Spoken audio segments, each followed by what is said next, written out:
now, actually. Oh, All boy. right. Hello, good morning, good afternoon, and good evening, everybody. Welcome to the second episode of the Digital Archipelago. I'm joined with a very real co-host, Gio Panichetti. How are you today, man? My name, yes, Prude's name is Alex Worski, and my name is Ashtonelli Park. So it's funny because on my one-on-one with academic agent, the wrestling stream, I knew I was gonna get that comment saying that it's glad that PPP from Keto Casino is dropping his hot takes on wrestling. So there you go. It's fun. There's a lot of parallels. All my co-hosts have been skinny as a rail, so there you go. There If you it, go. if it makes you better, I don't live in New York or anything like that, so we're good to go so on there that you end. go. You have a flyover Okay. country skinny as a rail co-host this time, so it all kind of works out. Oh man, I forgot to tweet it out. I was Yeah, just same. That's why I'm looking down on my phone. I'm like, I failed to do the fundamental thing of saying live now as yeah. loudly as I can. See, gentlemen, we're that off the tip of our seats to just get to you and to talk to you that we don't even announce that we're live. We're just absolutely Oh man. perfect gentlemen in that regard. But yeah, so I'm just gonna really quickly shill here. Yeah. Oh boy. So let's see.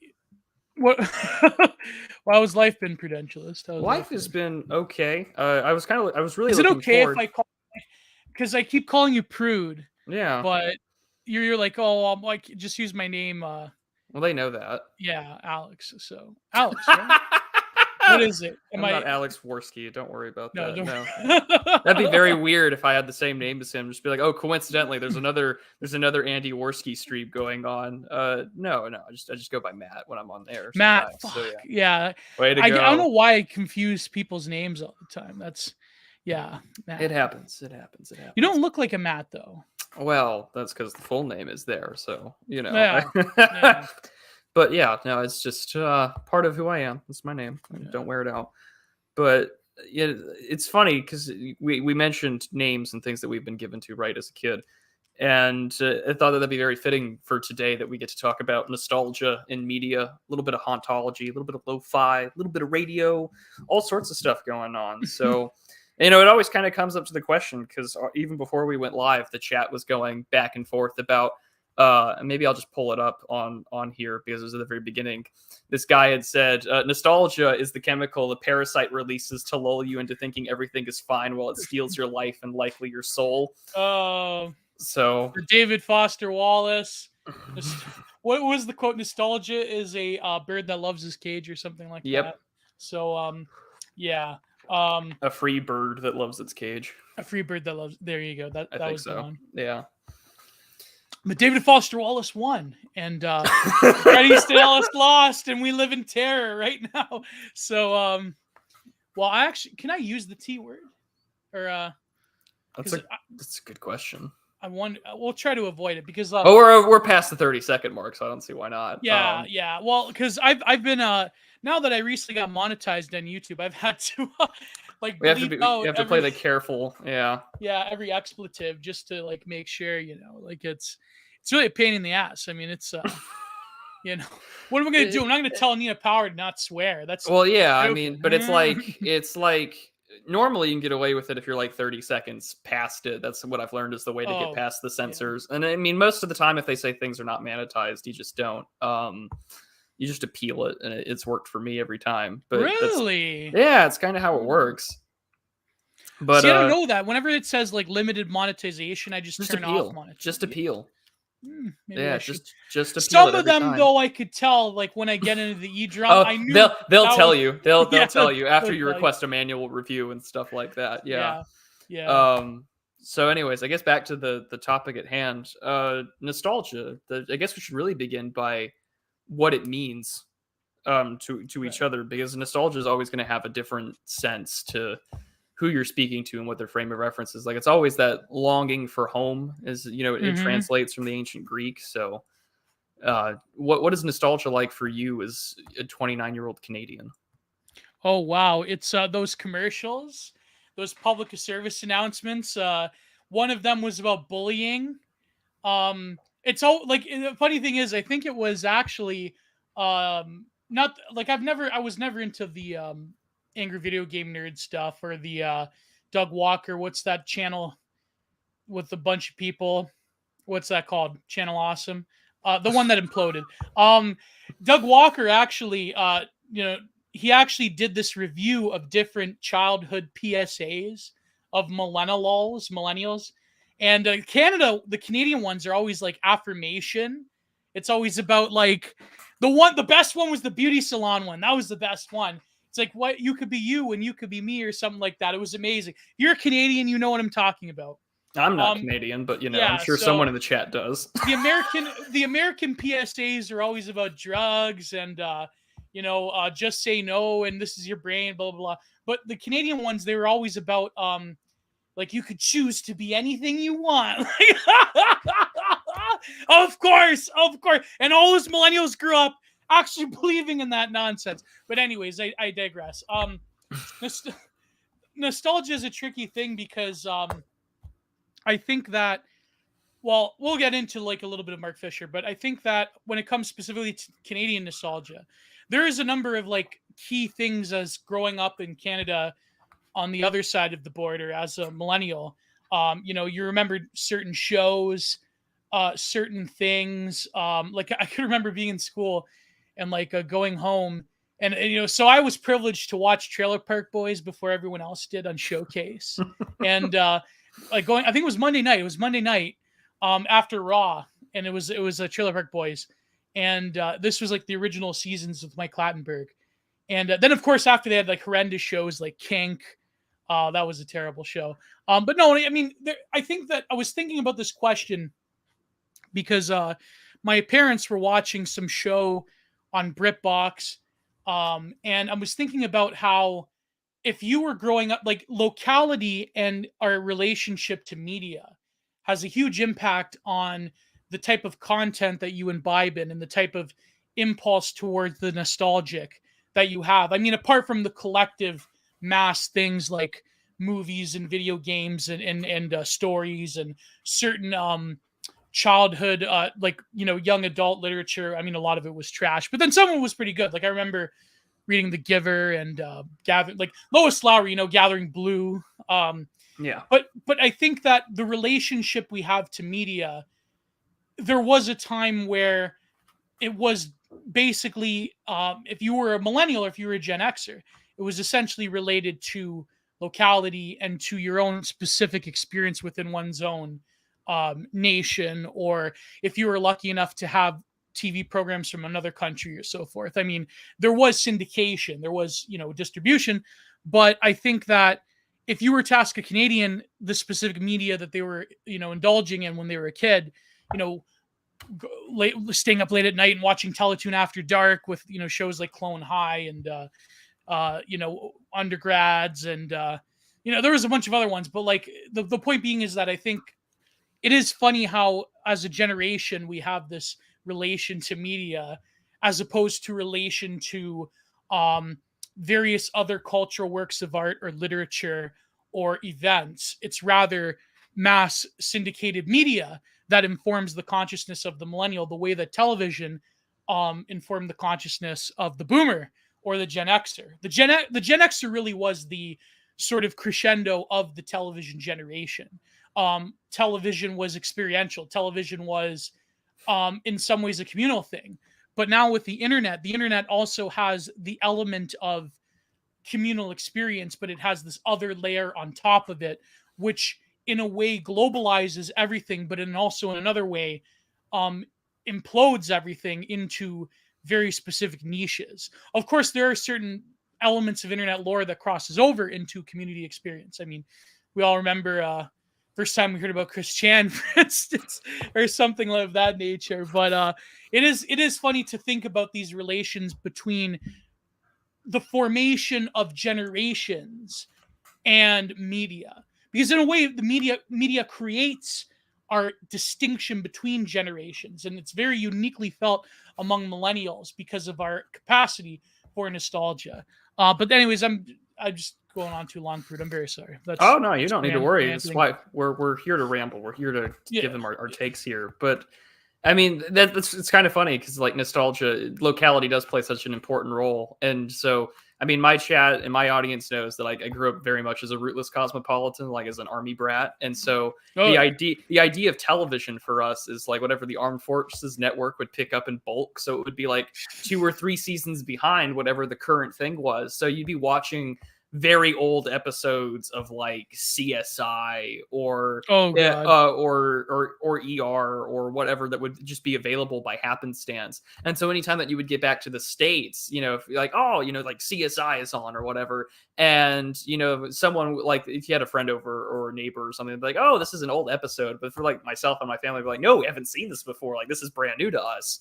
So Whoa. media for lag, yeah. yeah, it was very much this sort of lag sort of piece of generation. And then the only time that like it really started to change so it was like when we finally got like a Sky TV cable box. And so we started watching Man, we had do you English remember television. they had the illegal satellites? Do you remember those? My old man's foreman had one, and I would go over and that's how I watched the first 3 backyard wrestling documentaries and a bunch of other things. But yeah, so the army, like you were in jet lag. So yeah, culturally everything was jet lagged, and to a point where, but there was also a jet lag of culture. So like when I remember moving to, yeah, I bet Prudentialist just got Miami Vice pretty much, you know, like all the culture was on. And it's funny that you mentioned the 1980s because like one of the things I distinctly remember early 2000s, like shortly after 9/11 when we first moved there, was I heard a lot of American service members just tell you sort of as preparation. They were like, well, culturally and sort of like in the way that Germans would dress. Keep in mind, this is like 2003. yeah, They were like, well, Germany's kind of like in their own version of the 1980s. And that's always stuck with me that maybe like what the, you know, what sort of the American cultural export was pre-internet or like pre-proliferation of social media was kind of on this sort of jet lagged delay. Now it's totally different where Berliners are basically re-engaging in their roots of the 1930s, but now it's with, you know, Americanized versions of it. We're very good at rebooting things, apparently. That was one of my favorite shows watching when I got older was Episodes, because that was such a great satire of just how American reboots get made of things. But like I grew up you know, just being able to experience reruns of things. Like I got to understand why Friends was so big in America, just on a much bigger time delay. Oh my God. I got to experience like why everyone like lost their crap over the finale. I watched Scrubs as it came out and released and realized that show probably did a number on a lot of like quirked up white guys just wanted to have a relationship or something because everyone wants to have like this own sort of nostalgic inner voice and theory. But I the reason why I think it's interesting is you mentioned locality, but it also has a lot to do with time. Where we grow up from. And this is sort of my thread on nostalgia because we kind of talked about this on Content Minded, where we were.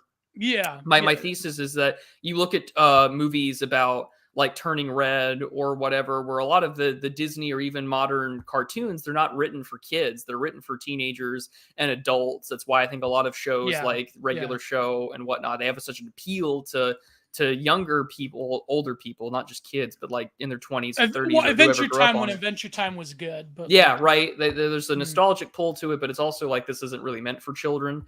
And I think that this has to do with sort of this cyclical death of innocence or this longing for a more innocent time. So I think about how a lot of these guys, you know, they were probably young around September 11th, 2001. And for the West, that's like the ultimate like point there where things have changed.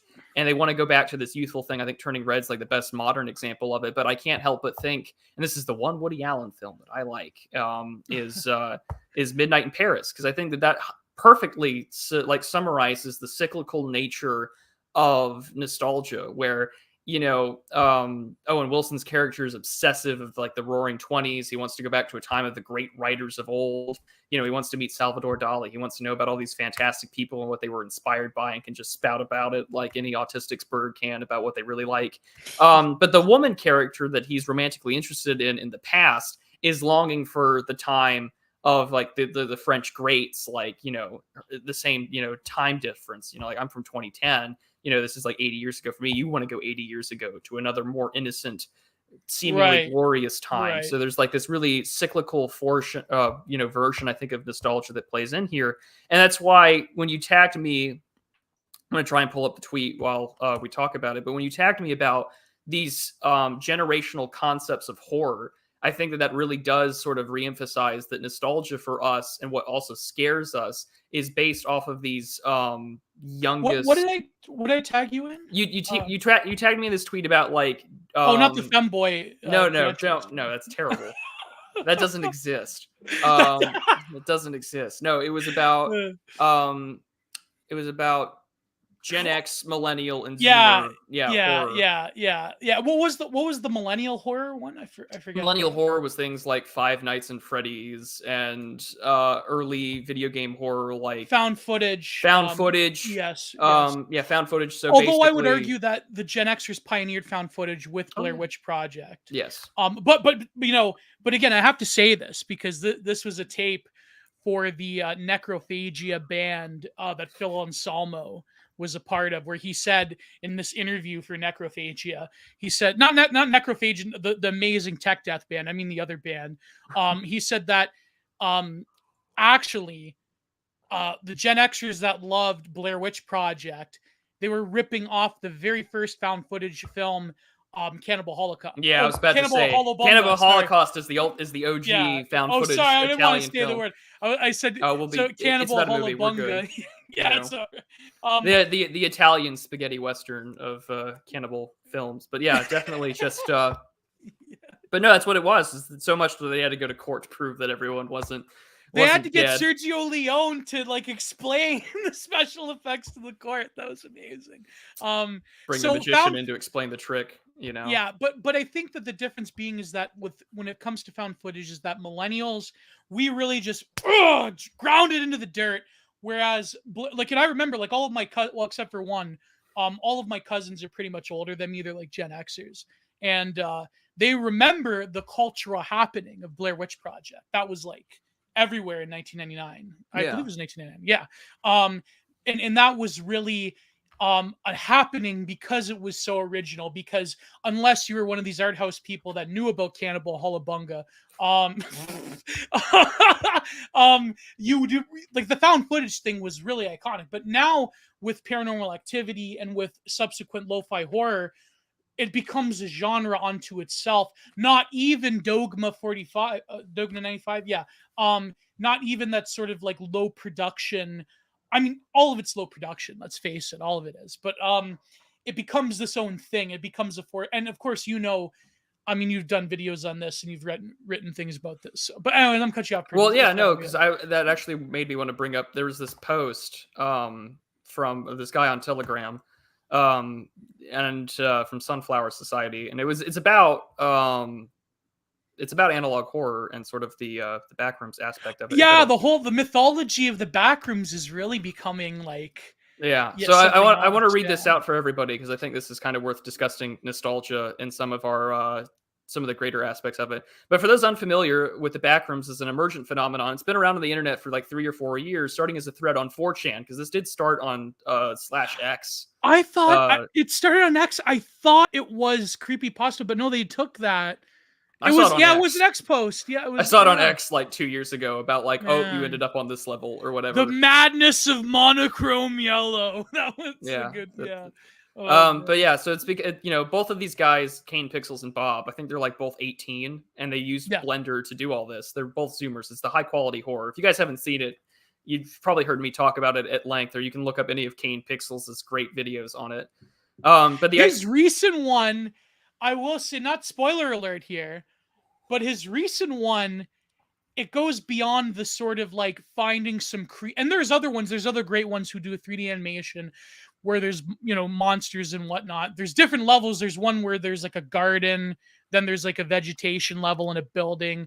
But what Kane Pixels is doing is quite a realistic interpretation of how the sort of global capitalist machine would handle such a hidden space of our own time sequence, how they would use it essentially to expand capital more or less into infinity he gives it a corporate story or reasoning as to why it exists. Yeah, it started as like, oh, you just no clipped and ended up here, but he's like, no, this exists because a corporation wanted to solve a storage problem.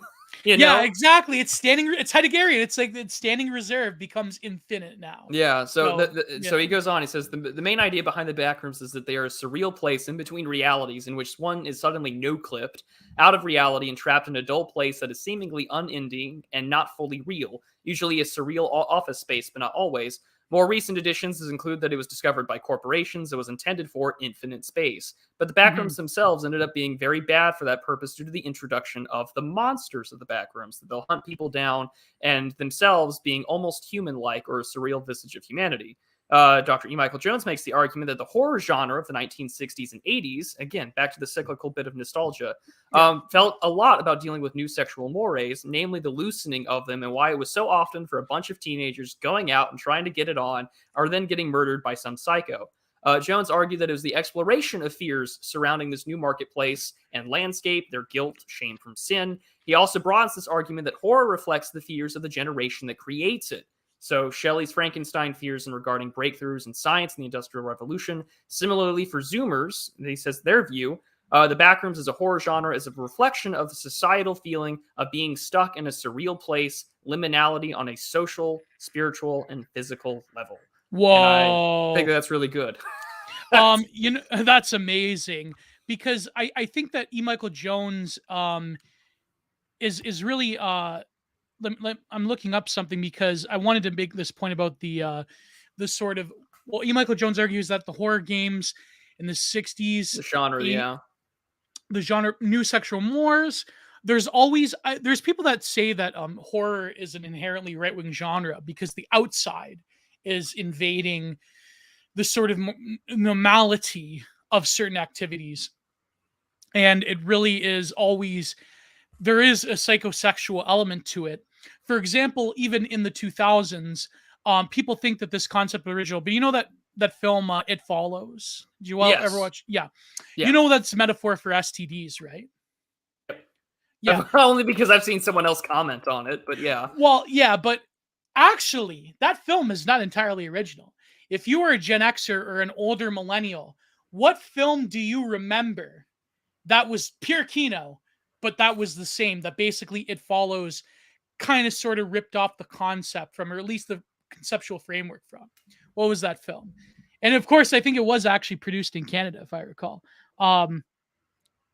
Do you know what film I'm talking about?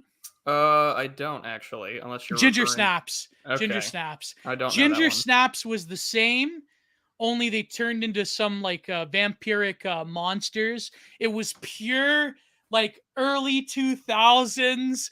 The soundtrack had like Slipknot, Fear Factory, Machine Head, Salvia, Shadows Fall, like all of the greats of the new wave of American heavy metal in the early 2000s. But Ginger Snaps was the first to really like explicitly play upon the sort of like millennial anxiety of that tip off period from where now like before the sort of the I would say the dead zone of the 2010s, the sort of explicit loosening of mores among millennials, because millennials in a lot of ways we were well, apart from Gen Xers, we were going to be like the sort of the boomer inculcated revolutionary generation. That the boom, like the Gen Xers were still too materialistic and out there and nomadic.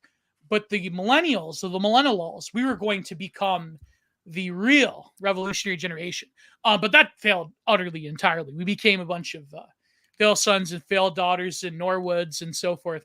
And so, nostalgia becomes the sort of recuperating factor for the failure of the millennial as the engine of history. The Zoomers are poised to become another engine of history, a very terrible one.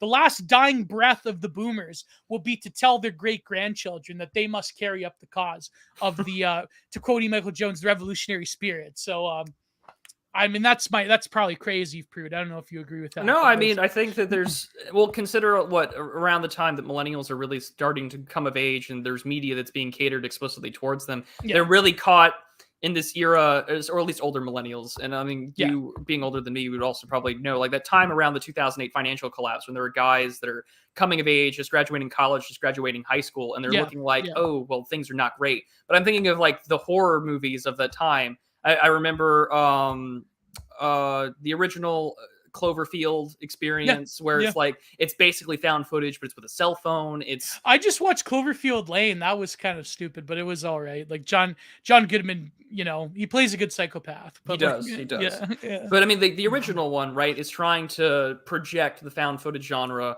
with a mobile cell phone style yeah. camera. And I mean, so many movies of the time are also like a big reflection of the age, like 2011's Battle LA, right? What is that a pure, reflection of? It's a reflection of like the Call of Duty war game genre. We also have to like Mm-hmm. switch up Mm-hmm. gears and still give that a pro raw Yeah, America sort of yeah. style. But it's very much the movie for the gamer in a lot of ways, in the It same way was, that yeah. Transformers was. It was still it was still like the lingering residual of the Bush era Americana. It was going into the Obama proper. I mean, Obama, Barry Soetoro proper, but so it was still like, then there was a jump off in media where even found footage becomes Paranormal Activity. It becomes the endless zombie films that are heavily related to found footage. Yep. And so found footage transformed. Like what was it? The Spanish film Wreck, right? Like Recording. Yeah, yeah, Yeah, that's yeah. a perfect example. But like Prude, like this soundtrack, Godhead, Papa Roach, Glassjaw, Singe, Killswitch Engage, Soulfly, Fear Factory, Salvia, Shadows Fall. My Cradle of Filth, like, oh, I have to watch Ginger Snaps again. I gotta watch just for the soundtrack. I have to. But I know, Prude, it's not your cup of tea. well, Type of I stuff, mean, but heavy metal isn't something I've had enough to really enjoy a taste yeah, of, but I'm yeah, all for it. yeah. I remember a lot of Papa Roach when I was much younger that just got Yeah, around see, by cultural everyone, osmosis. Everyone see, knows because Papa Roach. I know it's a meme, but like, when I think of Last Resort, I think of my favorite wrestler, Sick Nick Mondo. That was his entrance theme, and Mm. whenever you heard that, I remember the infamous the Tournament of Death where he fell off the building with Yeah. Zandig onto tables and light tubes. Yeah, that was. Oh boy. I'm just. Anyways, Pruda. Yeah. But to continue on from the post, right, as Nick Land says in his article series Suspended Animation, written in 2011, about how the market for housing keeps going up, the economy doesn't really seem to be improving, and societal norms are collapsing, but it's all Hmm. in a state of infinite collapse, never really collapsing, which feels a lot more like catabolic collapse as we watch things are progressively Yeah. collapsing, but Yeah. the standards just slowly go down. Of course, this feeling of these material conditions has not gotten any better since then, as the infinite collapse, yet not collapse, continues. Limbo starts to feel like home, as Nick Land writes. And add in the recent insanity of changing rules and regulations of certain medical sacraments around the world, not knowing how and where to step so you don't fall befoul of the government, new and strange societal norms, and increasingly impossible to navigate sexual marketplace. The life of most Zoomers and Yep. Yep. millennials is either a future of present work email jobs, in parentheses BS jobs, and living a life of continually running to stand still. For Zoomers and younger millennials, whom the backrooms phenomenon speaks to the most, is a reflection of being stuck in a surreal, banal, ugly, and strange place that is Whoa. dangerous and insanity-inducing, that you have no control over and seemingly goes on forever. Huh. While the landscape may change, see the pool room in the backrooms, the fear and unease continues to be the same. The backrooms is the reflection of a collective unease and fear of a generation manifest in a brand new horror genre centered around the fear of a no space, degrowth, not quite collapsed reality that we find ourselves in. Well, you see, but that's sorry. Go ahead, Prude. Oh, I was going That's to say, really but brilliant. that's the point. I think to a lot of the Yeah. reasons why it speaks so well to a lot of people. What was the old song, right? I'm trying to remember the band now, but teenagers scare the living shit out of me. Like, Oh. and it's not teenagers that scare us anymore. Well, maybe they do because we're all so like hopeless in some regard, Yeah. right? But like, the kids are not all right because they recognize that we're using media to express once again these generational fears, as E. Michael Jones has Yeah. pointed out. But for now, it's like, what are kids talking about? Like the younger millennials, you get the joke all the time. Where like it's like that boomer meme about Wheel of Fortune. I'd like to buy a vowel. It's like, well, aren't you a millennial? I'd like to rent a vowel. Like you're in a housing situation that does not ever Yeah. seem to see collapse, and it's My Chemical Romance. Thank That you. was the band. Thank you, Yeah. gentlemen, for Yeah. the cringe Well, I was reminder listening of my to new youth. metal I was listening to the MySpace metalcore at that time. So Yeah. I remember explicitly the My Chemical Romance thing, but I was not. That was my Not my Oh, cup of tea. I had a thing for goth chicks when I was younger, so my exposure, like back when Oh it was man, scene or emo, just that was Germany has a lot of goth there's chicks. a lot of goth chicks, and Yeah. military Yeah. bases just were full of them. So emo Why music is was something that I was though? intimately familiar with. Really, that's really crazy how military bases. Yeah, the used is much better. I had a friend actually who was a drummer in one of my bands that was his big thing. The used was better. The used actually came from poverty, if I But recall. it's like these, like you mentioned, how like by the time you get like the OG Cloverfield, like the found footage genre was already dead. For like younger millennials and like older Zoomers, I think that there was also that weird period of time where like, oh, like the slasher in the woods, monster in the wood type Yeah, deal. I that mean, like was that. too colloquial. That Well, was no, but it too. was Yeah, colloquial, but it was also trying. It was in like an evolutionary phase because from yeah, that sort of stuff, you get like the Slenderman stuff. You get the strange creature out there. There was a time where the SCP Foundation was huge, yep, right? As a yep, collective fan project about how the government contains these unknown evils in the same way that like the government couldn't be able to contain the unknown evils of the housing collapse. I yeah, think that Jones's thesis is right that we're dealing with the cyclical based upon locality, age, and exposure. It just yeah, speaks out to you in the same yeah. way that like yeah, Cabin in the Cabin in the Woods. Woods, Yep, right? someone And what was mentioned. the original premise of Cabin in the Woods, right? They're sending a friend to get detoxed from drugs. So and Yeah, stuff happens. And then eventually it gets made fun of, right? Where oh man, who was it? Tucker and Dale versus Evil, right? yeah. With Oh, Alan Romero's Tudyk. Diary of the Dead, that was another That one. too, Yeah, yeah. yeah. But, just as an aside, Prude, there Yeah. was someone in the chat. Well, 2 things as an aside, Yeah, 3 sure. things actually. 2 major things happened, today actually. Yeah. Um, Bojo is gone. Bojo's out. RIP Bozo.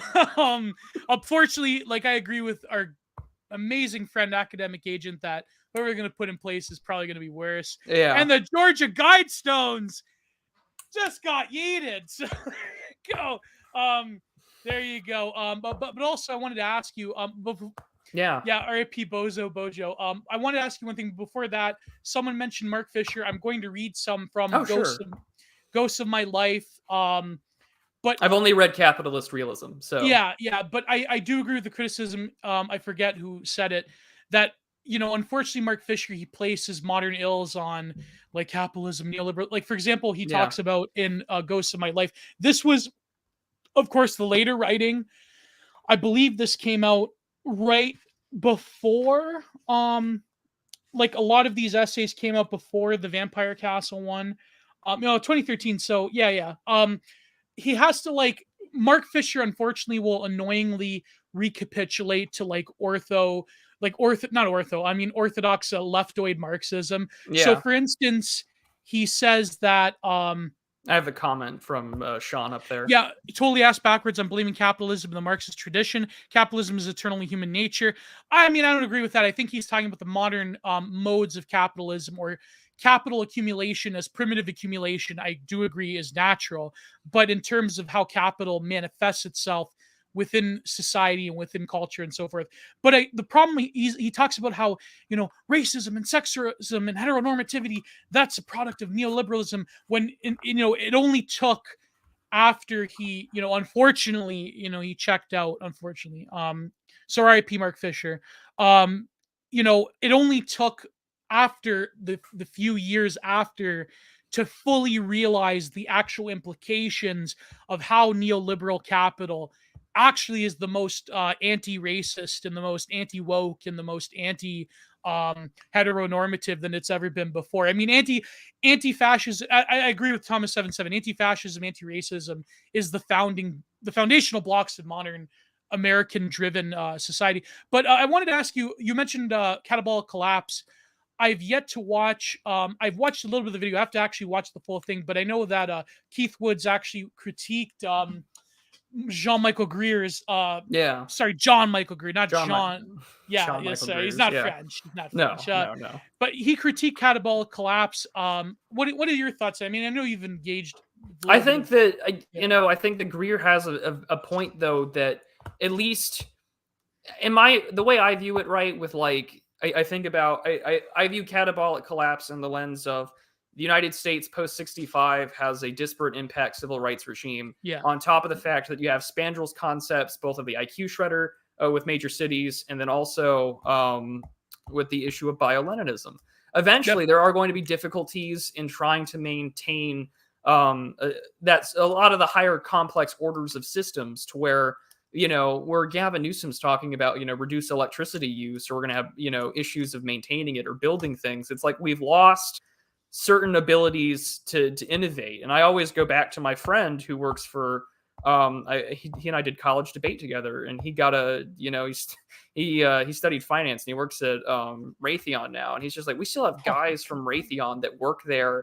I know, how could I ever sound more and more like a glowy than by saying I have friends that work for the military industrial complex? I'm just totally screwing myself here for my schizoid right-wing clout here, but he says we still have guys that work there that when they acquired Hughes tools decades ago. So I think that there are some valid critiques of it. I haven't seen Keith Woods' video and its criticisms of it, but I mean, I do think that, it's the same thing about, I think Ron Unz wrote that great article, like, what was it, like 5 or 6 years ago, about the myth of American meritocracy, where like all of our academic performances, that was a great one. It's a fantastic read. In Skeptical Waves, which you should be subscribed to, has done a fantastic narration of it. Basically like, oh, we have all these great Ivy League institutions that keep getting more and more people or whatever, but, test scores aren't improving. Our metrics haven't improved. And that's the thing. Once you start teaching to a test, there are ways to, again, manipulate procedural outcomes to get a desired result. That's the thing about school testing, right? Like when I moved to El Paso, like over. Yeah, why are you Americans so obsessed with that? Canadians do not have that. About standardized testing, because George W. Bush. We have one. George W.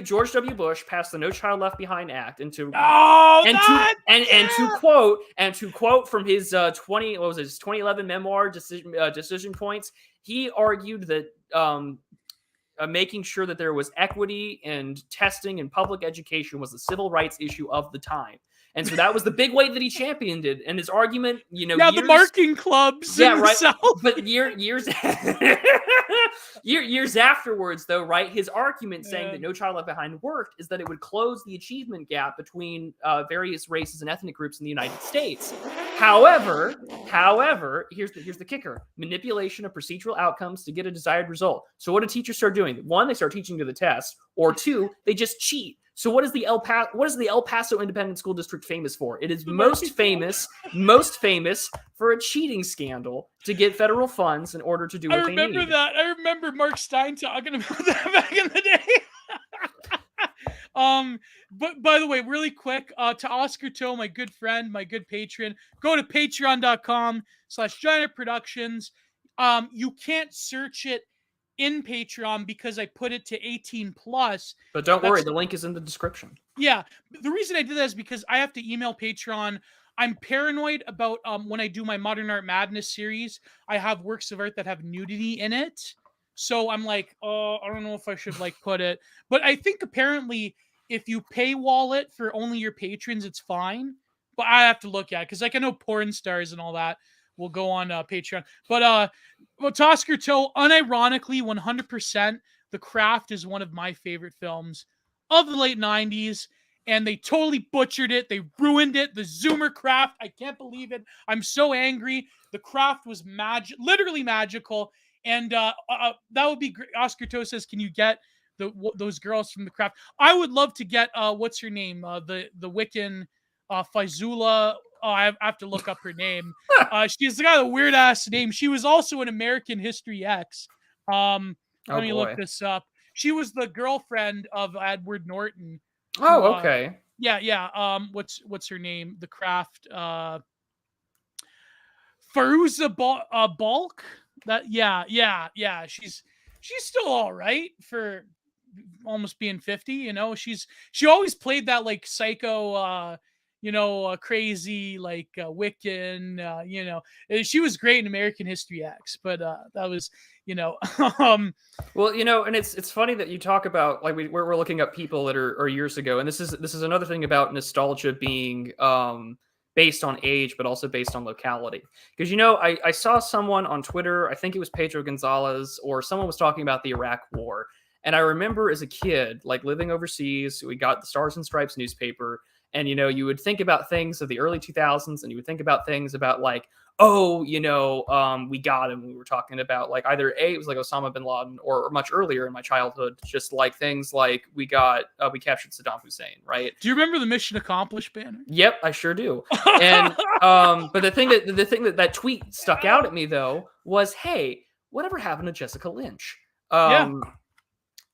So on a whim, I looked her up out of pure nostalgia sake, because I remember walking around in my elementary school, and I just remember talking about like teachers, like, oh, she's a real American hero. She's a real American hero. And then of course you get the hearings in 2007 where you like really start to get the truth behind that situation. But I looked her up on Wikipedia, and I'm like, she's like in her 40s, or I think she's about to turn 40, or she's in her early 40s. And she teaches at an elementary school after a little acting gig. Whoa. She used to be an actress for a little bit, and she's a wife and a mom now, and she's got, and she teaches somewhere, I think in like Georgia. And I'm just like, what this weird, huh? What did she do again? Well, she was a POW. But she had this whole narrative spun around her that she was like the female Rambo, that she held a bunch of them off, got her out. And she was the girl boss. Yeah, she was. Iraq. Well, yeah. And again, even for me, it's like a really weird place to talk about nostalgically, because like, I've mentioned it before. I did a video, or I did a essay on Substack about September 11th. Last year, because it was like the 20th anniversary, and it was just like, oh yeah, that's right. And it was just, for me, like, that's another weird point of nostalgia. Like, even George W. Bush, for all the hate that he rightfully deserves, I have this because of how I grew up and because of where I grew up as a military brat, I have a weird, nostalgic, bittersweet twang for him, where I'm just like, I remember the I Hear You speech. I remember bringing people to justice. Like, I was totally bought into it as a kid, because it's just like, well, like, this is, your dad's involved, like, you have to be involved. You have to care. And so, like, that's a thing where I'm like, I look at George W. Bush, and I'm just like, I cannot stand what your legacy is and what you've done to this country. But at the same time, there's a part of me that like still remembers the aftermath. And I'm just like, yeah, I hear you. The whole world hears you. I was one of the only people to watch in my elementary school to actually watch the second plane going in. Oh, really? Did I tell you that story? No, you did not. Yeah, because so the library in my school, I went to pretty big elementary school, because it used to be a high school, and there was the library, and there was the computer labs behind it, but there was also this.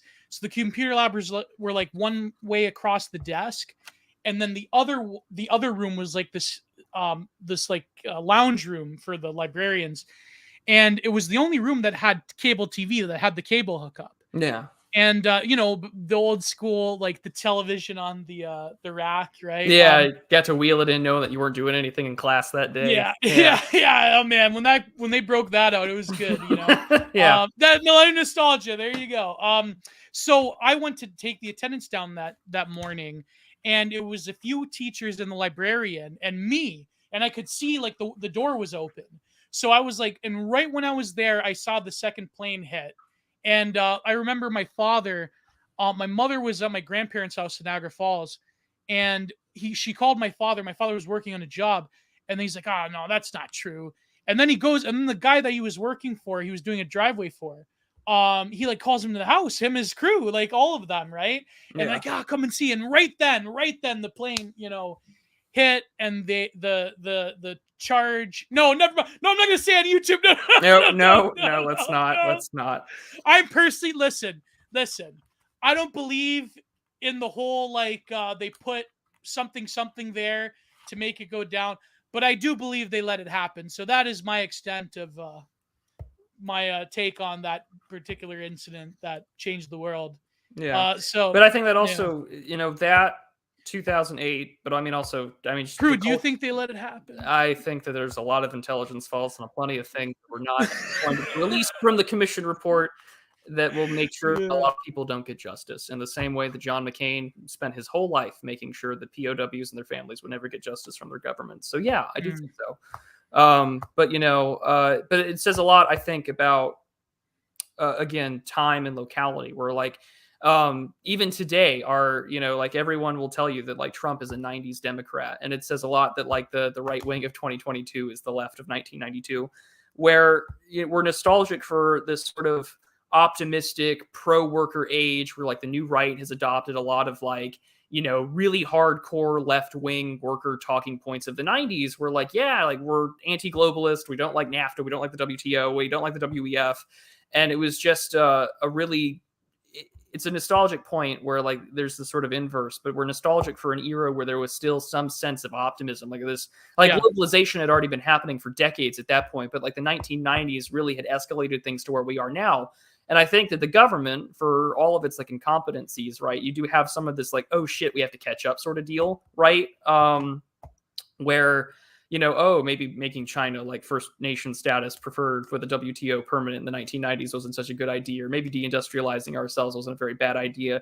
And like now there's this like rapid catch up where even the Obama administration, for all its faults, his pivot to Asia wasn't a half bad idea foreign policy wise. He just wanted to contain China with that liberal notion that, if we get them to trade with us, we can democratize China, when it's like, that's never going to fucking happen, but it's that death. Well, look at China now. They've refused sanctions on based. Never mind. They refuse sanctions on Russia. They refuse sanctions on Russia. I mean, they are getting upset about increased arms and oil sales to India, but I mean that's sort of a consequences of things like that. I think that when they do enter into the agreement with their banking scheme that they want to implement, that they started in 2016, I think that probably those issues and concerns will be mediated. I mean, if China, like we said this last stream on my channel, if China, if Vladimir Putin and Xi Jinping are talking on the phone to each other every week, physically, actually, not mediaries,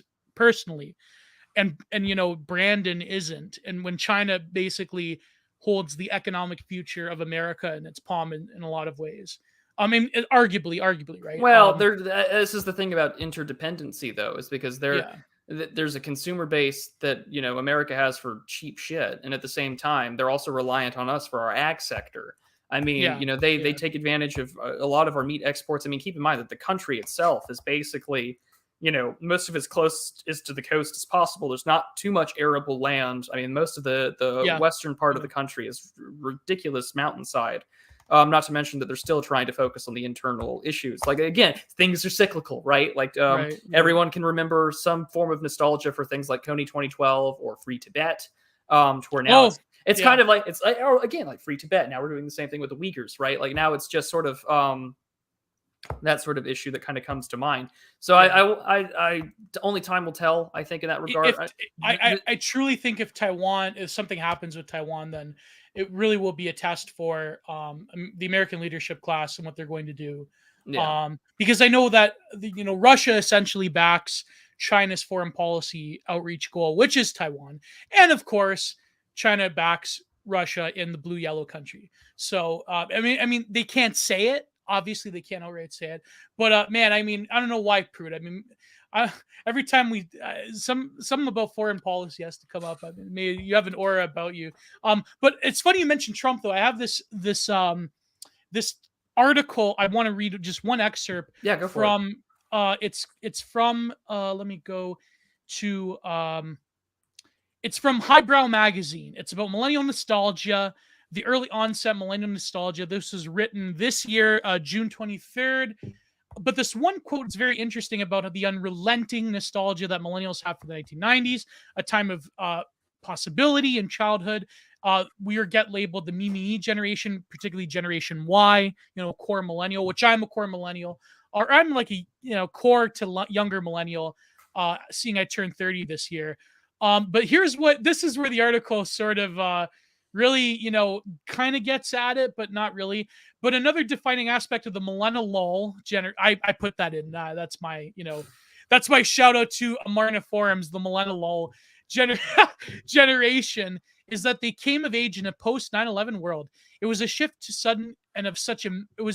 sudden and such immense impact that I would argue that this is one of the most defining aspects of being a millennial, transitioning into adolescence or adulthood during the Columbine massacre, right through the two Bush wars, to become the most educated generation ever, but having to go to the workforce during the worst economic recession since the Great Depression, finally becoming a voting majority, only to witness the rise of Trump, and then to get hit with year-long pestilence, year-long Chinese delicacy. All that was bound to leave this generation with a bad aftertaste. Evidently, all this turmoil means the millennial begins to feel nostalgic pretty early on, aided by the constant content overload with which they're constantly bombarded with. So then it talks about the Y2K aesthetic and so forth. But I would say that, I mean, Matt, you probably know a bit more being an American about the voting blocks, but would you not say that it was this generation of core millennials that did bend the knee to woke, but a lot of them, like us included, I started, original Frog Twitter when the migration to Twitter happened. Yeah. But I don't mean that as an ego thing. But it's a reality. Just a little flex there, Yeah, a little flex.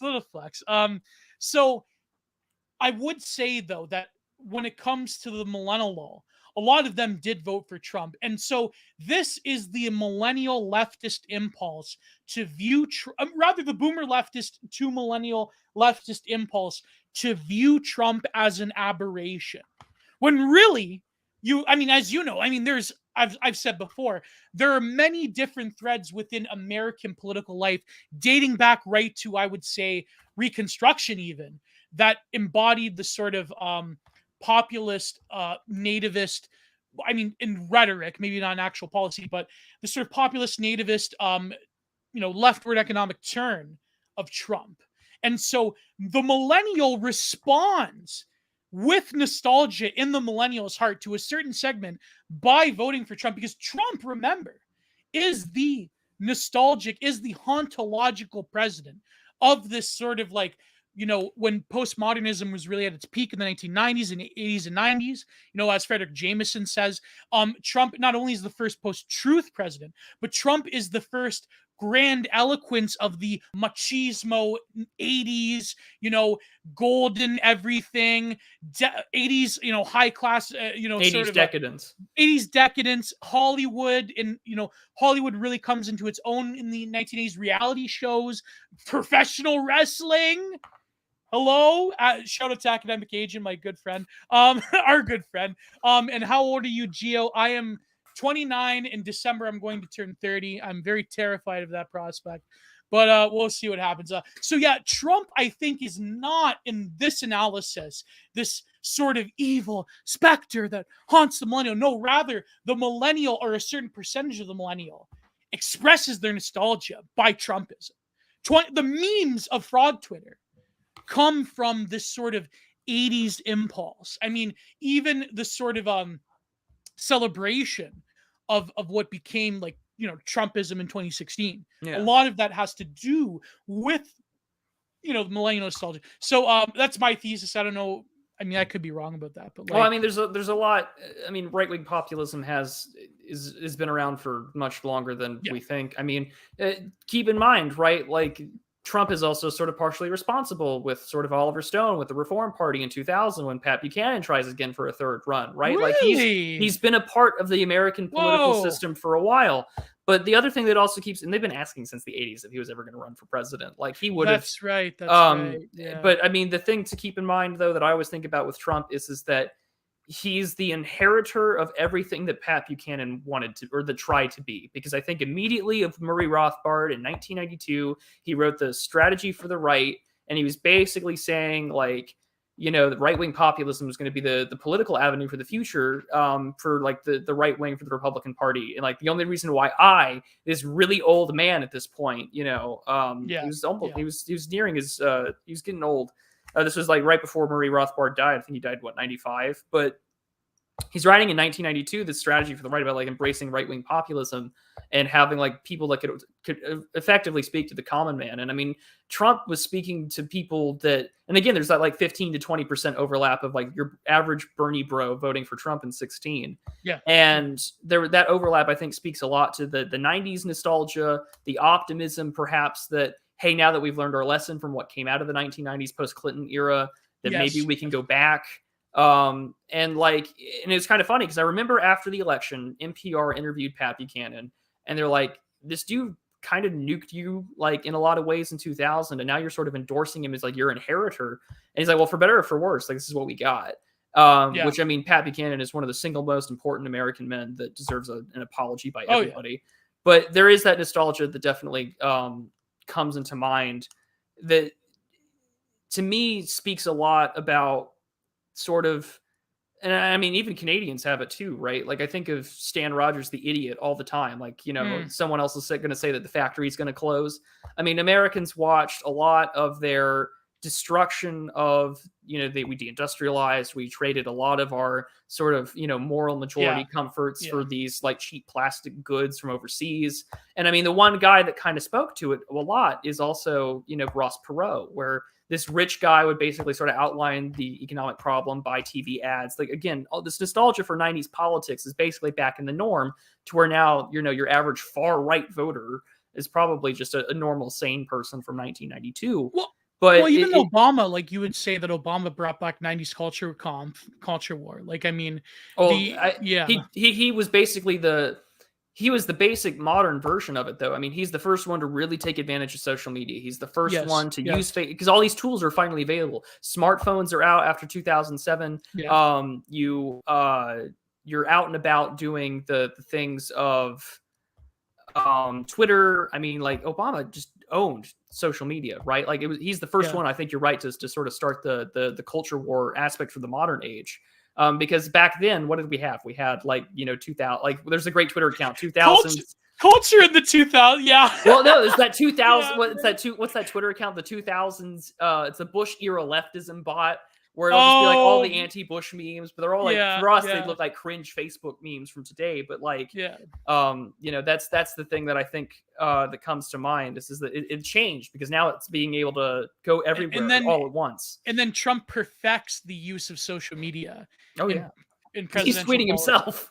Yeah, exactly. He's being himself. Exactly. But there's always been a culture war, right? But the reason why, again, we get nostalgic for maybe a time beforehand, and again, we talked about this on Content Minded, is we're the last generation of people that remembers a time growing up before the smartphone. Before this was in your pocket all at once every time. And now we're sort of drifting into where we are now.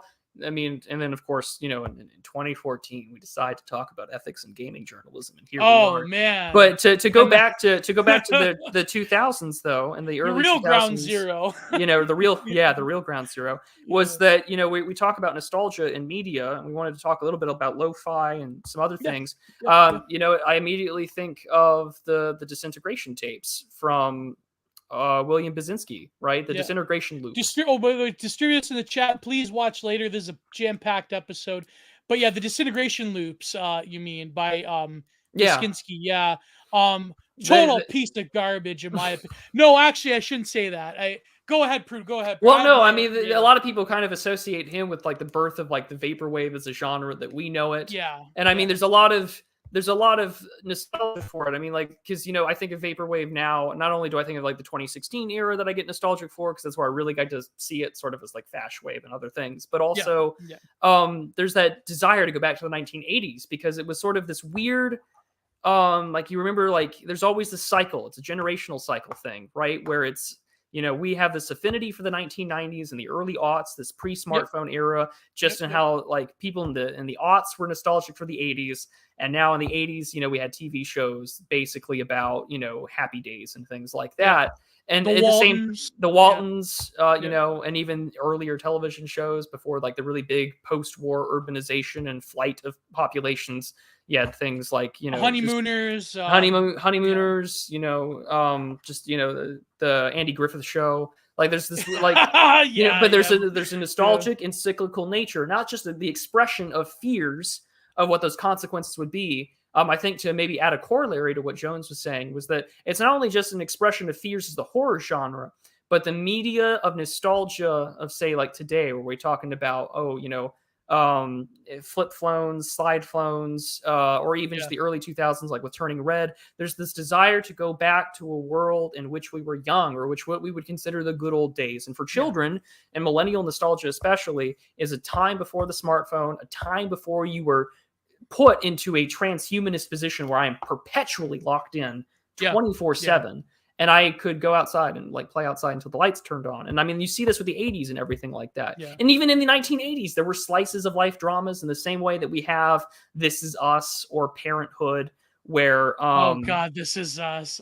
yeah, This Is Oh Us, man. right? But like what was that? What was out in terms of television in the 1980s? 30 something, you know? 30 something. Yeah. But then the 90s, it became about the hip, young variety show, but also the hip young sitcom, Melrose Place, Yep. news radio.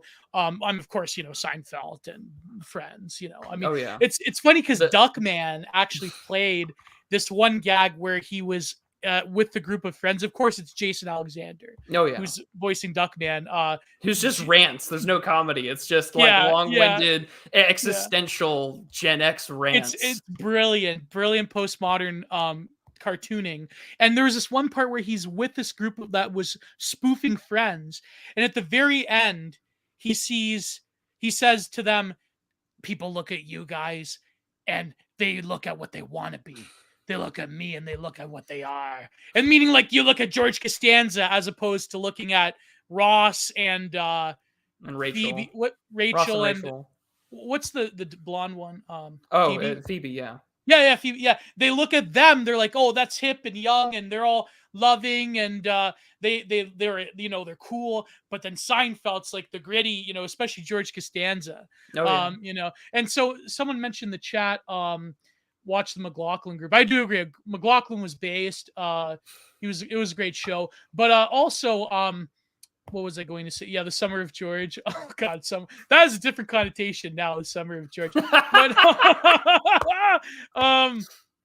Seinfeld epitomized Gen Xers. Yes, of course, but also I think that the early 2000s, I think is in some ways coming back. I know the Y2K aesthetic among the like Instagram art ho demographic is like very, very much back. And I have a lot of stuff I want to talk about with that. I'm trying to get the Y2K NFT group on Content Minded. But it seems that when you're talking about the cyclical nature, I mean, even in politics, no greater than when you're talking about Pat Buchanan and the sort of ontological possibility of the paleocons toppling National Review, toppling the neocons. What would that have looked like if George Bush were to have lost Florida, and perhaps maybe the political left, the cultural left under Obama, maybe they could have been ascended much early. By the way, I love when the boomer cons during the Obama era, they tried memeing. I loved it. Obongo, one big ass mistake. Yeah, one big ass mistake, America. The redneck, it's like you may be a redneck.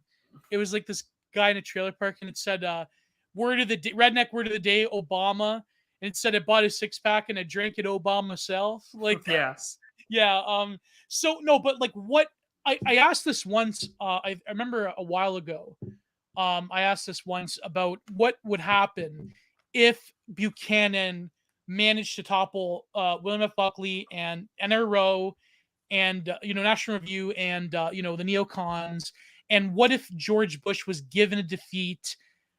Could the cultural left have become more ascendant earlier? What would also happen to the political right in America if the Iraq and Afghanistan war did not happen, or if they stopped the surge in 2001, where a huge portion of the Taliban was basically yeeted out of existence by the initial invasion? Of course you remember that. That's being a military family.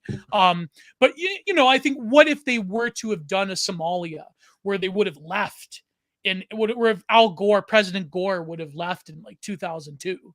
And what would the political right in America look like? Would we have gotten a Trump figure much earlier under the tutelage of Pat Buchanan, or would the neocons have found a way to weasel themselves? I shouldn't say that because cool it with the cool it with the anti small hat Anti-friends remarks. remark, Yeah. But I don't know in that regard, because I have to think that I remember in 2000. I remember this is when like my autistic self got really interested in politics. It's just like the 2004 election as a small Oh child, wow. because my Yeah. dad, it's like your dad's involved, right? It's your job. And I remember there was like a mock election being held in the school about it, but like the debate over and over and over again between Kerry and Bush at the time, and with both of them and both sides over and over and over again, were trying to argue why their guys weren't going to be repeating Vietnam. Yeah. Again, we talk about a Yeah. cyclical nature and the nostalgia of our memories when we were youths. That was the cultural memory. No one wanted to have a repeat of a long, drawn-out engagement. I mean, that's inevitably what happened, right? Because They again, made it worse, well, actually. because we got boomers in that were running things and still do. Like the current political system is a gerontocracy, but Yeah. like it was this debate over and over and over again. Like, we can't have another Vietnam. We can't have another Vietnam. We got to go in. And I remember Carrie talking about, like, my parents were like really concerned. And this is all like memory here. So like, I'm sure the Yeah. chat will correct me if I'm wrong. Those who are older, but like, there's this talk over and over again, like, oh, Kerry's going to like really increase and escalate the war. Like, we can't have that happen. We got to like get out. Because again, remember Bush, when he campaigned in 2000, he was the anti-nation building candidate. And look at how well that turned out, right? Yeah. But it does show, I think, about how that plays a role. Would we have gotten a Trump figure sooner? I don't know.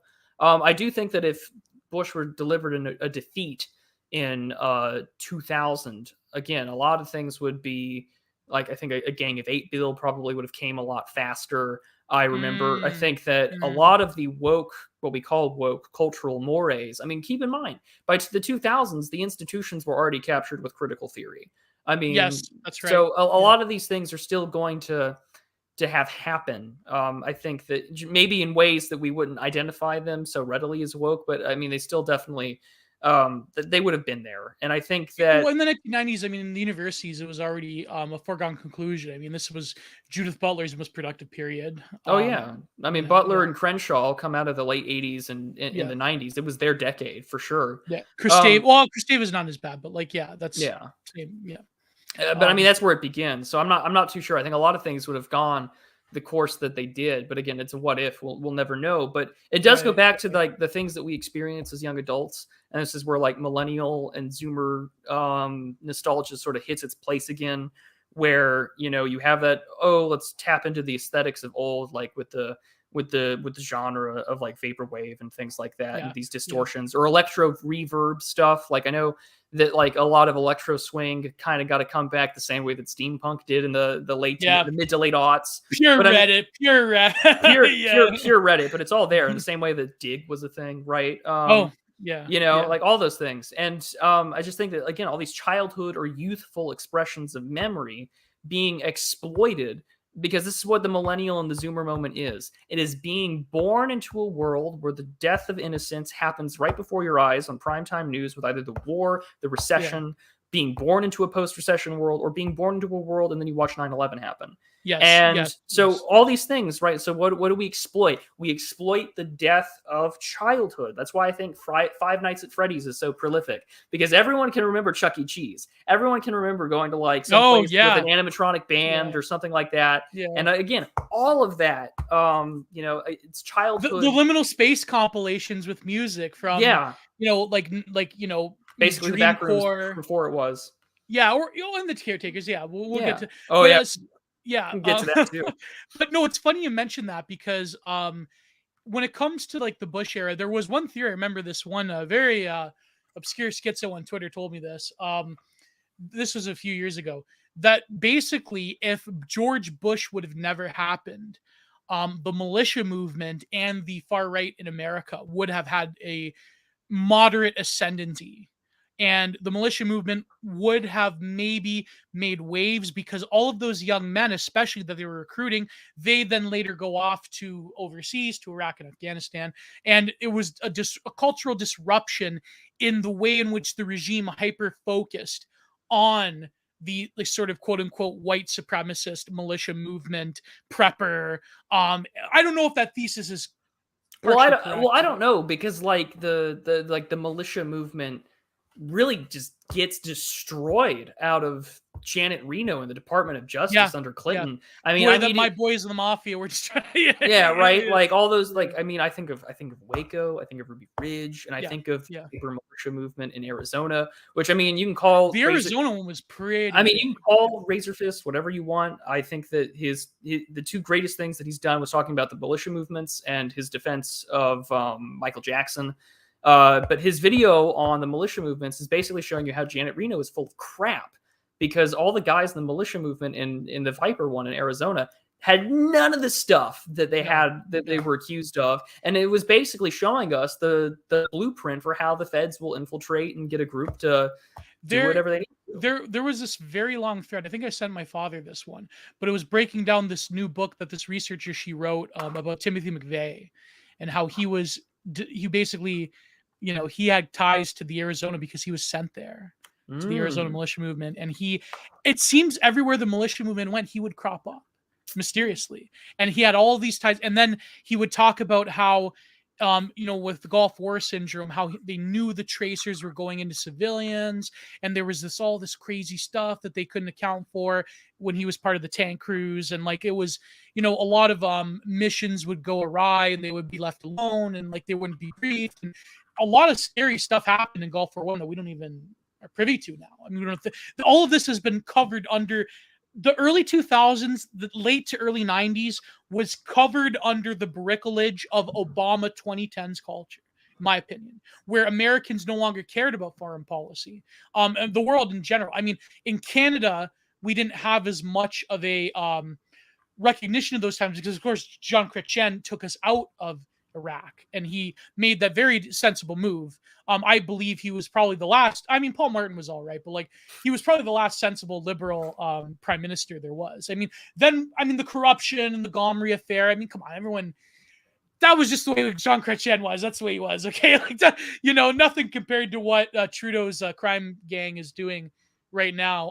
But Post Nut Clarity in the chat says Canadian nostalgia occurs when you listen to Tragically Hip and wonder what Bob Cage is actually like. I never was much into the Tragically Hip certain songs, but the one really great thing I remember was the Adam McGowan film, The Sweet Hereafter. And here's the thing, I hate Sarah Polley. Because I'm glad that Sarah Polley got her shit kicked in when she went to that protest against Mike Harris. Based Mike Harris, one of the only based premiers in Ontario. She went there and she got trampled by a horse and got her tooth knocked out. That's pretty based. Sarah Polley's a terrible fedora tipper, libtard. But Sarah Polley played a really great role in that film. And the one song that I believe she sang was a cover of that one famous Tragically Hip song. What's called, da da da. The one, I forget. It's Zombie by oh no, god, not Zombie by the Cranberries, the Tragically Hip song. Oh. Yeah. R.I.P. Gord Downey, of course, Trying to remember now. Yeah. A lot of Canadian culture, like we were talking about this, about how a lot of like surprisingly Canadian things influenced a lot of millennial nostalgia. A lot of like, youth trends started off here. People don't know. But anyways, sorry. Well, even our favorite Canadian, or even our favorite memes come from Canadian actors and actresses. Ryan Gosling. Yeah, What's maybe next week we're gonna do the Ryan Gosling week. We should. It'll be. He's literally me. And we'll talk about the phenomenon of Ryan Gosling. Yeah. But I think all of that does come into play here. And you mentioned hauntology, which someone early on, before we went live, someone asked me what my perspective was. That it's what's the Christian perspective of hauntology, and I was like, well, I think Gio and I can have a good conversation on that. But like, it's a range of ideas, right? It starts from Derrida, right? Spectres of Marx. Yeah. This is from Spectre of Marx. This is Mark Fisher quoting Derrida. Okay. So you've got to go for it. Yeah, I do have it here. So Derrida says, let me just really quickly find it. Um, it's in the beginning chapter of Ghosts of Ghosts of My Life. Well, So while you look for it, Felix Fairmount says that the geoscience and the proof-formation continues. Strive for total aesthetic victory. that's amazing. That's a good one. So Derrida writes, so this is page 19 from let me do a metalcore version. Yes, of my life. So that's my tribute to Mitch Lucker. S word. Check out Silence. Not to say Oh yeah. and Hero Silence as the band is known. That was everywhere back in the day, bro. Oh, it sure was. Job for a Cowboy, The Faceless. Do you remember the song Entombment for a Machine? I do. Oh yeah. And so I got exposed to a lot of all of that in high school, and like what was it, 2011. My friend was like, he was like trying to get me to do like cross country and stuff. He's just like, this is what I listen to when I run. And here's the thing, like, so I would grow up listening to things like in my dad's car, like the Beach Boys or Jan and Dean, like pure 60s or 80s hits. And then I'm just like, what the hell is this? So all of a sudden 2 Minute Machine is like, basically. And I was just like, oh, maybe this isn't for me. So done. My innocence was preserved much longer than I thought it would be. Did I do it good? Do I sound like John Davy, fellas? Do I sound like him? Everyone thought he said preheat pizza rolls. That was the anyways. As Derrida wrote, so he's talking about the book The Spectre of Marx. So he says in this era, in addition to being another moment in Derrida's own philosophic project of deconstruction, Spectre of Marx was also a specific engagement with the immense historical context provided by the disintegration of the Soviet Empire. Or rather, it was engagement with the alleged disappearance of history, triumph by Francis Fukuyama. So this is the quote by Derrida.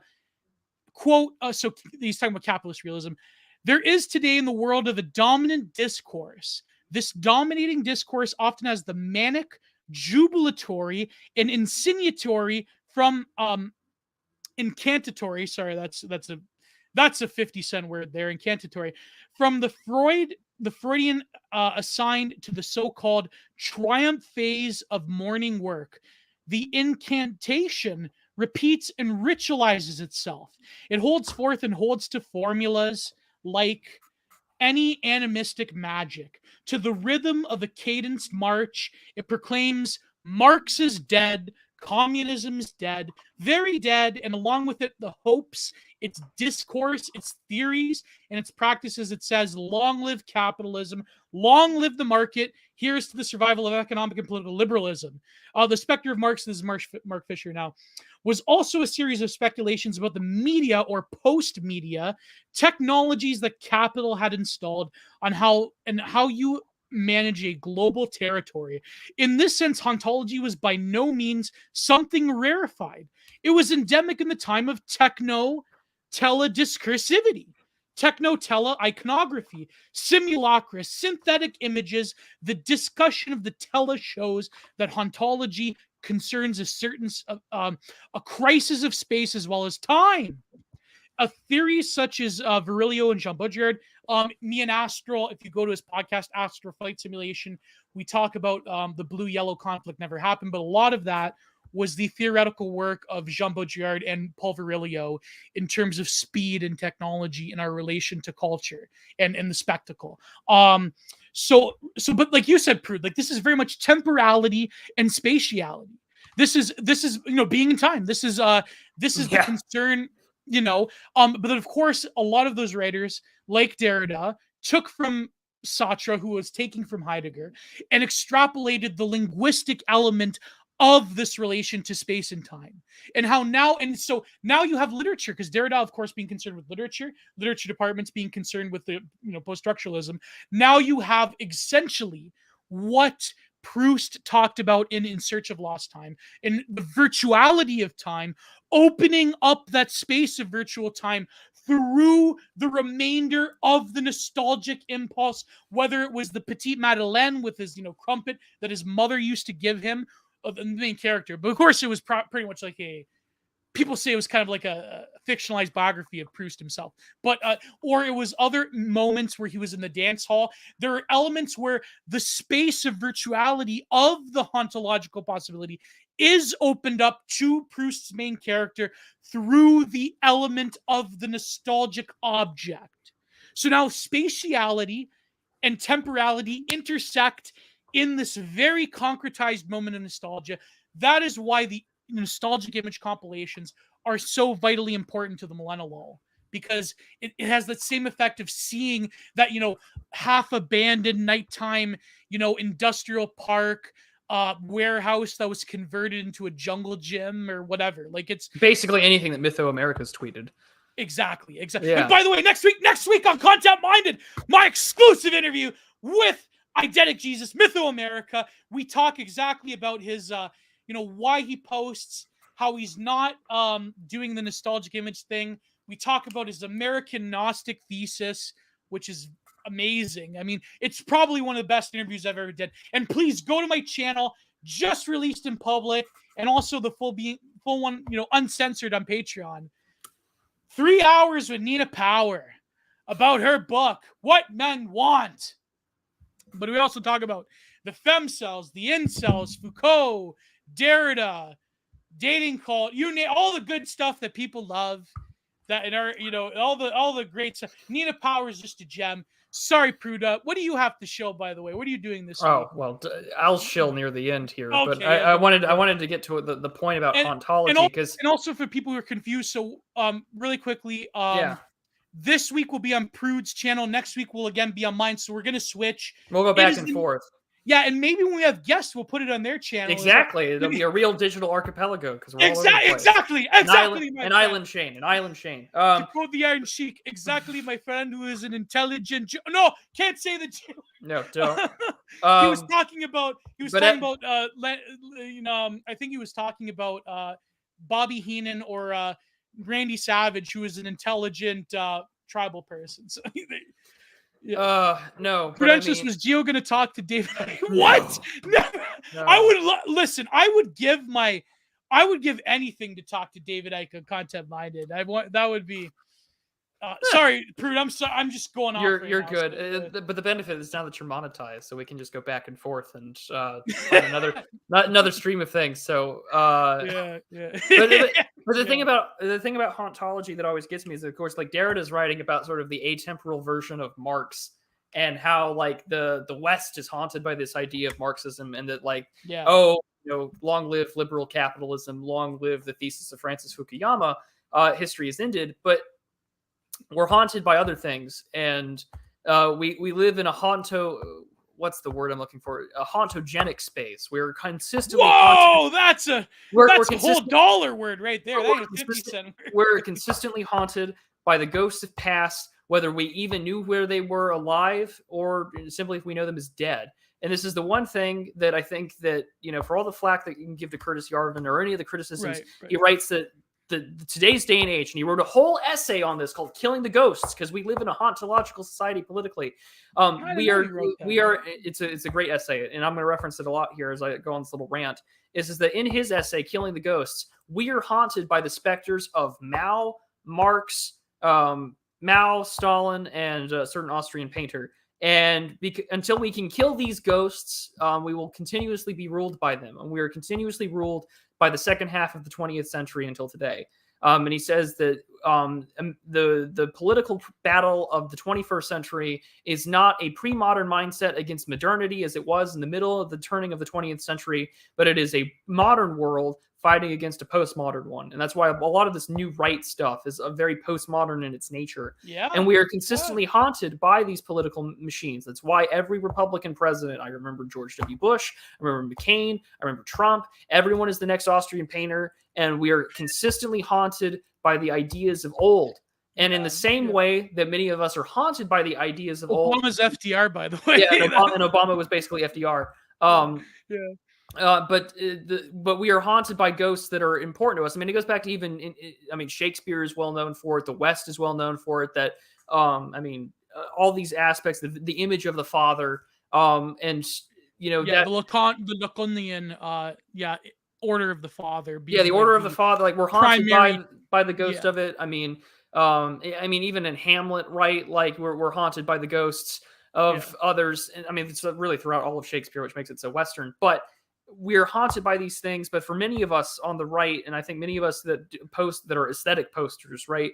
There's also the haunting of the past of what has been and what could be. We are nostalgic for times that we cannot even remember. We're nostalgic. That's why we have all these archaeo-futurists. We have this Anglo-futurist, this American futurist, where we want to combine the futuristic tendencies of like datism with like the American pioneer yeah. spirit, And, as and Clossington Jonathan has Bowden famously really said. he Oh, saw this he before was the any. ultimate version, I think, who could Yeah, verbalize it. He was an archaeo-futurist for the English in the same way that yeah. many of us now in the American right, Play this them new out. right, Play them are out. Create yeah, something new. yeah, Yeah, create something new. We look to the past and we wish to synthesize and create something new. We are political archaeologists. We are looking for the ghosts that were most representative of us, even if we do not fully identify what they are. We are nostalgic for that time, and we do so, which makes it so much worse for us, though. And I've noticed this in my own sort of real life stuff.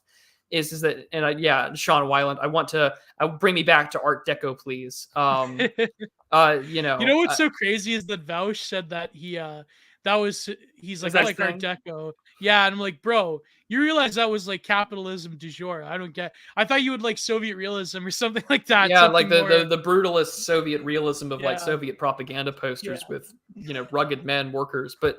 Um yeah.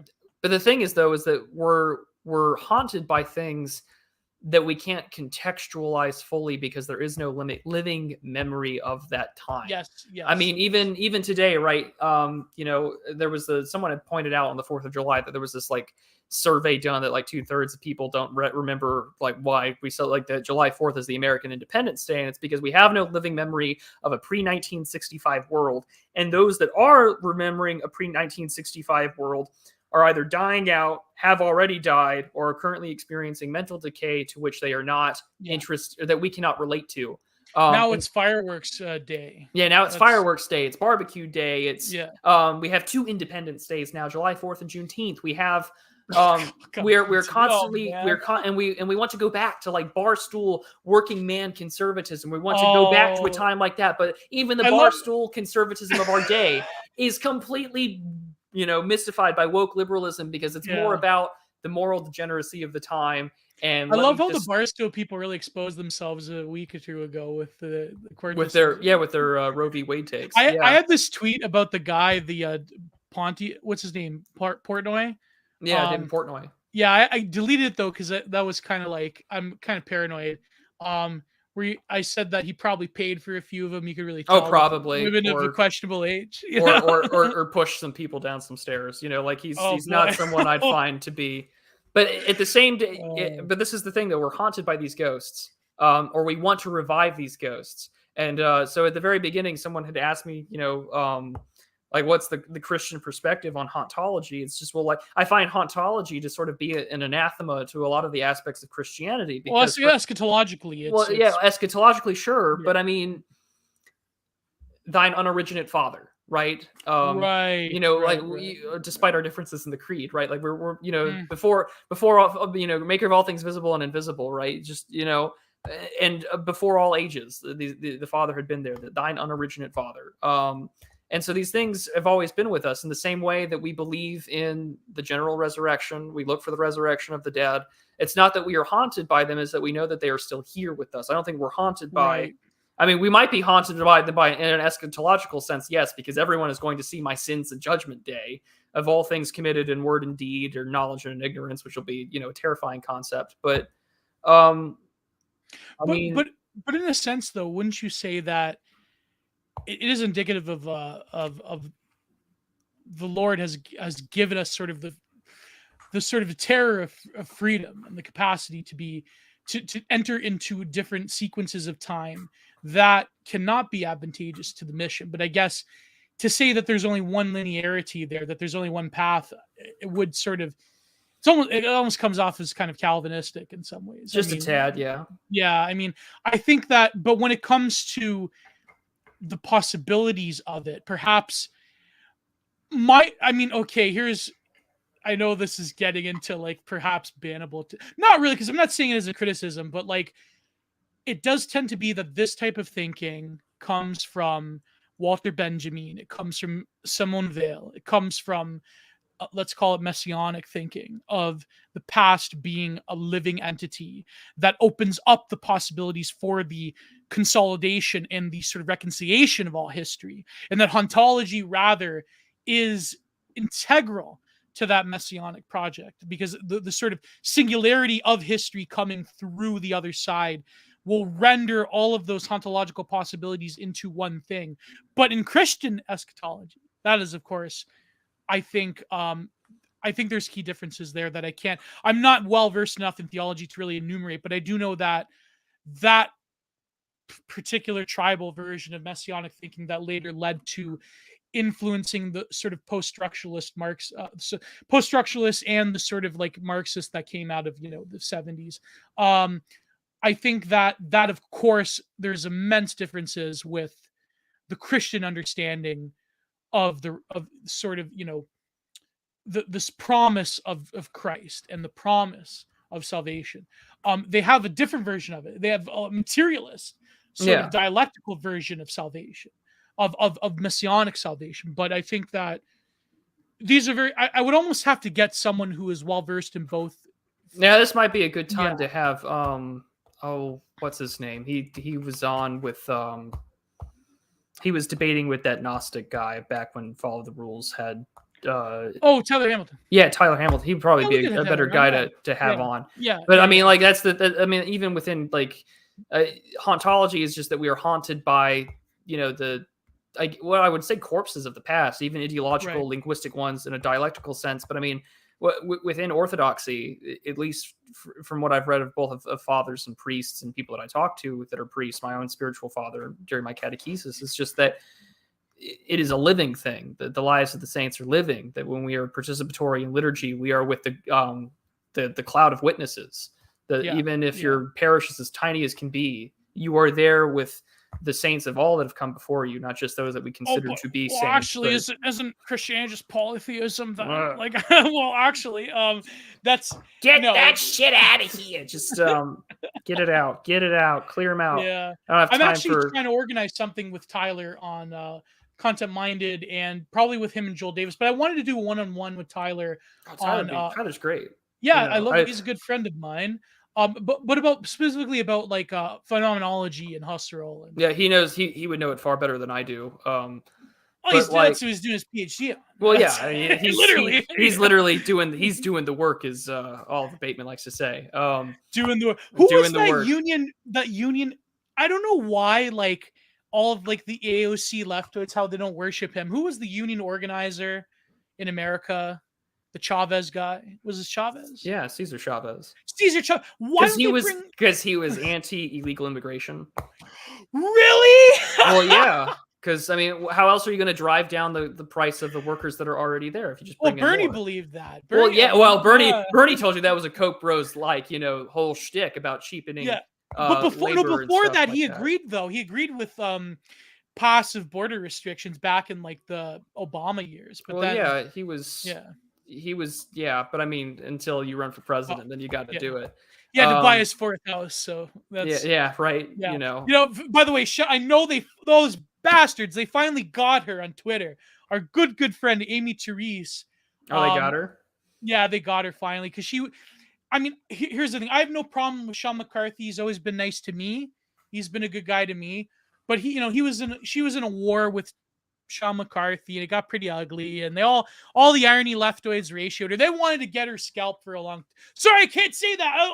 I'll literally get a knock on the door by the Human Rights Commission. Oh yeah, but the Canadians are after you now. It's nice to know. Yeah, they wanted to get her head for a long time. They finally got her, my girl. But I want to talk to her sometime. But Amy, she had she was the very first one to realize. Wait, what just? How did I know that you were mentioning? As soon as I mentioned Bernie. As soon as you mentioned Bernie, it was game. Yeah, But yeah. She was the first one, though. That's why they hate her. She was the first one. But that's the thing, though. Again, it's about a lot of this hauntology stuff. I think also just translates, like I mentioned earlier, into political archaeology, because it's very hard. It's very hard, I think, for us to find authentic or original ideas these days, because again, our living memory is lost. Our cultural memory is lost, and that's why a lot of these guys on the right is like, we had a whole day, right, with AA and the whole sphere. We dedicated a whole day, talking about Julius Evola. We've done one about Carlyle. We're going to do more on Kierkegaard and others. We're rediscovering, or we're trying to bring back into proclamation, all these guys that were once prominent figures and a part of a cultural living memory of the West that has died out, especially post 45, and stayed dead post 65. And so in this political archaeology, I had this like real moment of like getting just humbling myself. I was sitting in post liturgy coffee hour, and I'm listening to my priest quote C.S. Lewis, "Abolition of Man," like that. And it was just, I'm thinking to myself, man, Warren McIntyre did a whole video on it, on the abolition of man. And I just thought to myself, holy shit, we're constantly trying to go back to these guys. And at the end of the day, it feels so much like there's nothing new under the sun, at least for us on the right.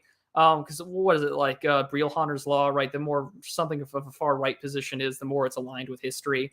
And and it's just like, well, it sounds like stuff I would listen to on YouTube, but at the same time, for him as a priest, this is just his bread and butter. These Christian writers, this knowledge that is just the truth for us. And it was just like, like, humble yourself, because you're not discovering anything new under the sun. The stuff's been there for centuries. It's waiting for you to uncover it and bring it back.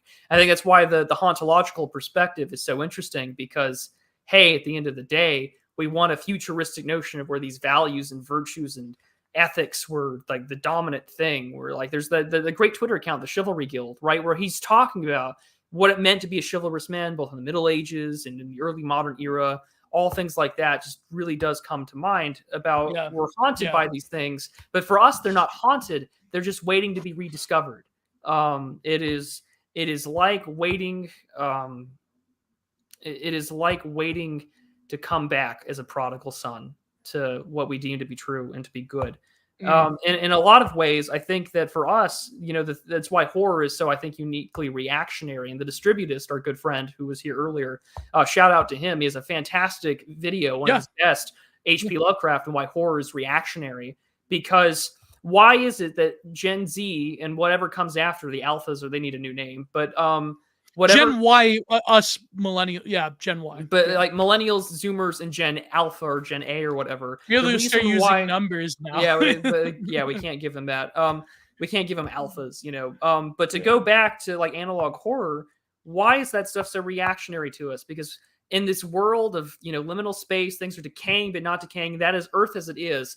We are finding ourselves going to the one space that always haunts humanity and has been reactionary to all ends, that supersedes the political, and that is the unknown, the demonic, the otherworldly that exists beyond our comprehension. That is why I find the Mandela Catalog to be the most terrifying thing, because it implies some sort of demonic victory on Earth.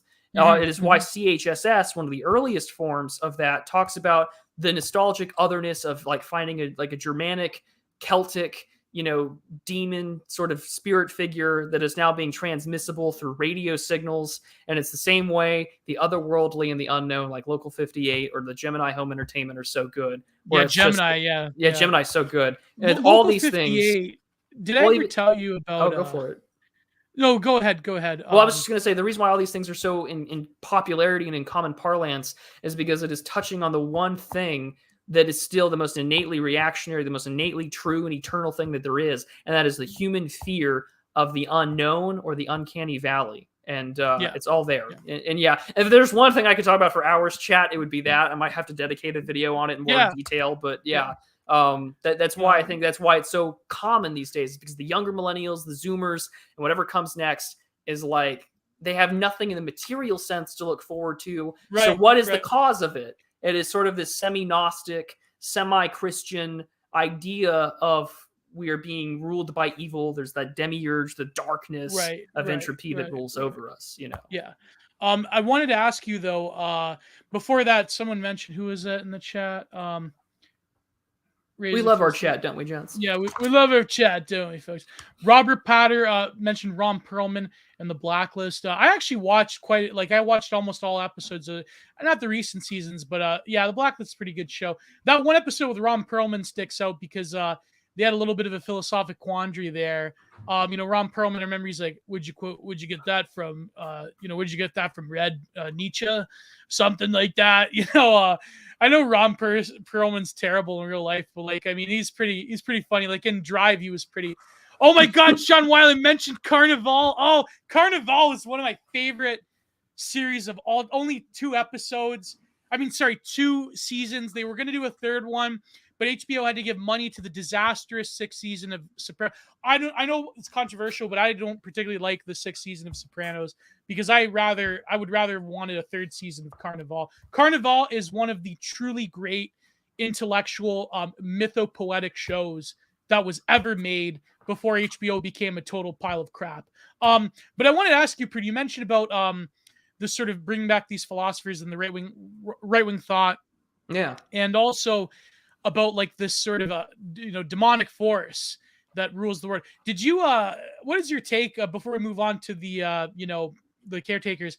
What is your take on the recent BAP tweet threads? I know it's essentially an ironic China logo, but what do you think where he's talking about I want to be ruled by, if it's true that we're being ruled by these ancient bloodline satanic Nietzscheans, and they rule the world through this ancient covenant and all this stuff. What do you feel like? I have to read his exact. The sort of semi-ironic BAP. I don't even know if it's ironic. It's so hard sometimes to read BAP threads. I think he's essentially just chiding Logo, in my opinion. But probably, it's kind of easy to do that. But I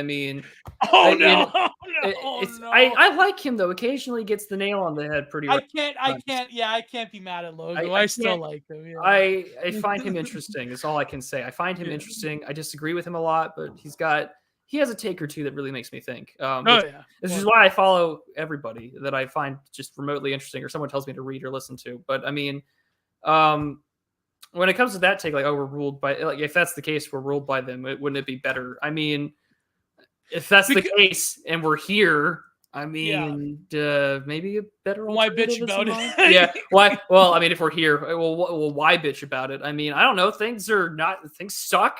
If we are ruled by any sort of like real actual. Yeah, but the weak and the poors and the olds, they will expire, and the true Novermen. Like, I don't know. I think if that were the case, then why are we ruled by a bunch of dysgenic? Yeah. Why is everything that they promote is dysgenic? I get it, because it's not for them, it's for us. But even then, we're being ruled by some of the most dysgenic. This is what, because even BAP talks about that. This is why I conclude that Twitter thread was probably an ironic dig at Logo. Because I know that I didn't see Logo's dig, or his original take, so I wouldn't be. Yeah, well, he the whole essentially Lyndon LaRouchian take on the British Empire being extended in America, and the elites are part of these ancient bloodlines, and very, very much Fritz Springmeier bloodlines of the Illuminati stuff. But I think that and so BAP is questioning, why would AJ promote it, even though AJ is correct, he's a cultural prophet, but why would he promote this thesis about the ancient bloodlines and so forth? And BAP is saying, like, that's really based if true. But I think BAP, I think this is what concludes, it leads me to conclude that BAP was just ironically digging at Logo, because the Widenicons, they were all like chiming, saying like, yeah, see, BAP, he finally revealed, he finally exposed himself. Kayfabe dropped, where BAP is an unironic neoliberal, stuff like that. I think that, I don't know, it's complicated. There is a faction of the political right that very much is like futurist and eugenics based, and I think that there is sort of Nemitz's thesis that a lot of right wing thought currently mimics 19th, 20th century American progressivism, which is very, very hot take, but you could almost see it, right? You can almost see it. But I don't know what you think about that. Well, I think are we ruled by the based overlord, ancient bloodlines? You know? Yeah, is Ursula von Leyden really just the real Yeah, thing? I don't. and then in the Austrian painter is in Antarctica and a Hyperborea Oh because boy. that Israeli scientist said so. That's I I know Lev believed in that a lot. I mean I guess the question would be, I mean, there's a lot of 1920s progressivism that is still here. I Yeah, think yeah. that the true errors of what Kipling, lamented in or discussed in his poem "The White Man's Burden" is clearly still there. I mean, I don't. We just brought it home. We Yeah. didn't we didn't leave it in the respective places as it's in. But isn't it based, Prude, that like No, space Austrian painters rule us if through that ancient bloodlines? if that were the case, then I think that there should be a lot of Austrian painter fans that we should probably take a second guess and wake up and smell the coffee. Because I mean, if this is the inheritors of our based space Austrian painters that rule over us, things kind of suck. Yeah, I know. Oh my God. Well, the Austrian painter, he was a fan of the Anglos and the British Empire. So maybe that's maybe we're just getting the logical extension then, and that's Project Paperclip, bro. Project Paperclip. Maybe you should get Logo on for round 2 and see how this conversation goes. Oh man. But I mean, again, nostalgia hits us in all forms of places, and like the 1920s has a logical through line to today with today's progressives back then. Yeah. And but like and the creator of Yu-Gi-Oh died today, which also sucks for those that played. Yeah, he was 60. You know what's funny? James Caan died today as well. Yeah, I saw that too from The Godfather. It really sucks. But again, a bunch of great films. These cultural memories that die out. Which again, this is what I want to ask you too. Yeah, before the the Bappian subtweeting of Logo. What do you make of? Okay, so our cultural memory is dying out because the people that experience these cultures are dying out. But what happens when we are nostalgic for a time that was within living memory? What is that? Just memory, or is it sort of like the tinge of nostalgia being something that was real, but like a dream? It's kind of like when you're a little kid and it's like you have a memory, but was that really a dream? I wonder though. No, that is a good point. I think nostalgia for a lot of us is for a memory. That's why so much of us want to go back to a pre 9/11, pre smartphone, pre 2007, really, before Facebook. Just living in the moment. Just living in the moment, not a cell phone in sight. Like the one with the giant the in Australia, I think it was, or New Zealand, the giant internet cafe that goes on for, that picture. Yeah. Like that one is like, there's this is why Earth Eater on Twitter is so great, because those images are so compelling and yeah. But I mean, nostalgia, right? To me, I am nostalgic for things that I can remember, but at the same time, I'm nostalgic for things that I have no connection to. Right. I am nostalgic for this like 1920s bustling America of captains of industry, and this idea that like the country internally has been conquered, and now that we can grow. And I think that in this regard, when I can't remember something, or if I don't have a memory to it, like I have to dig. I'm groping into the unknown, trying to find out what it was. What was its appropriate context? And that's how you get lost in so much literature and lost in so much thinking. But I mean, when it's nostalgic for things that I know existed and I can remember it. Right. But we also have to be careful, because nostalgia is always viewed in that lens of wanting to return. Right. Oh, or even to pull the line from, Greek, right? From Mad Men, it means old wound, right? Like times of the past. And always we look at the past, oftentimes through rose-colored glasses, until we're old enough, I think, to have the maturity to do so, to not do so. But, again, a lot of our cultural memory to a pre-1965 or a pre-1945 world, they're still alive, but we're losing them rather quickly, Yeah. And this is the essay that I'm working on that I'm going to submit to Mark at IM_1776, but I might read a little bit of it as a teaser at the end. But I don't know. I mean, it's so difficult for me to fully articulate, which is why I've been taking so long on this essay. But like, I'm always trying to work on the idea that it's something we feel in the aether as millennials. It's something that we certainly talk about a lot, but we can't, like, apart from specific cultural reference, we can't like truly put our finger on what we can give you the sociological and contextual reasons why we feel nostalgia. We give you even the biological reason why.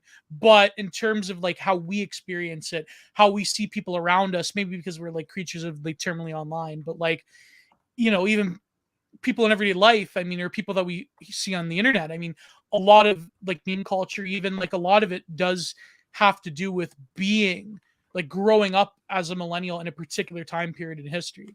And like someone like who is it in the chat? Where is it? My God.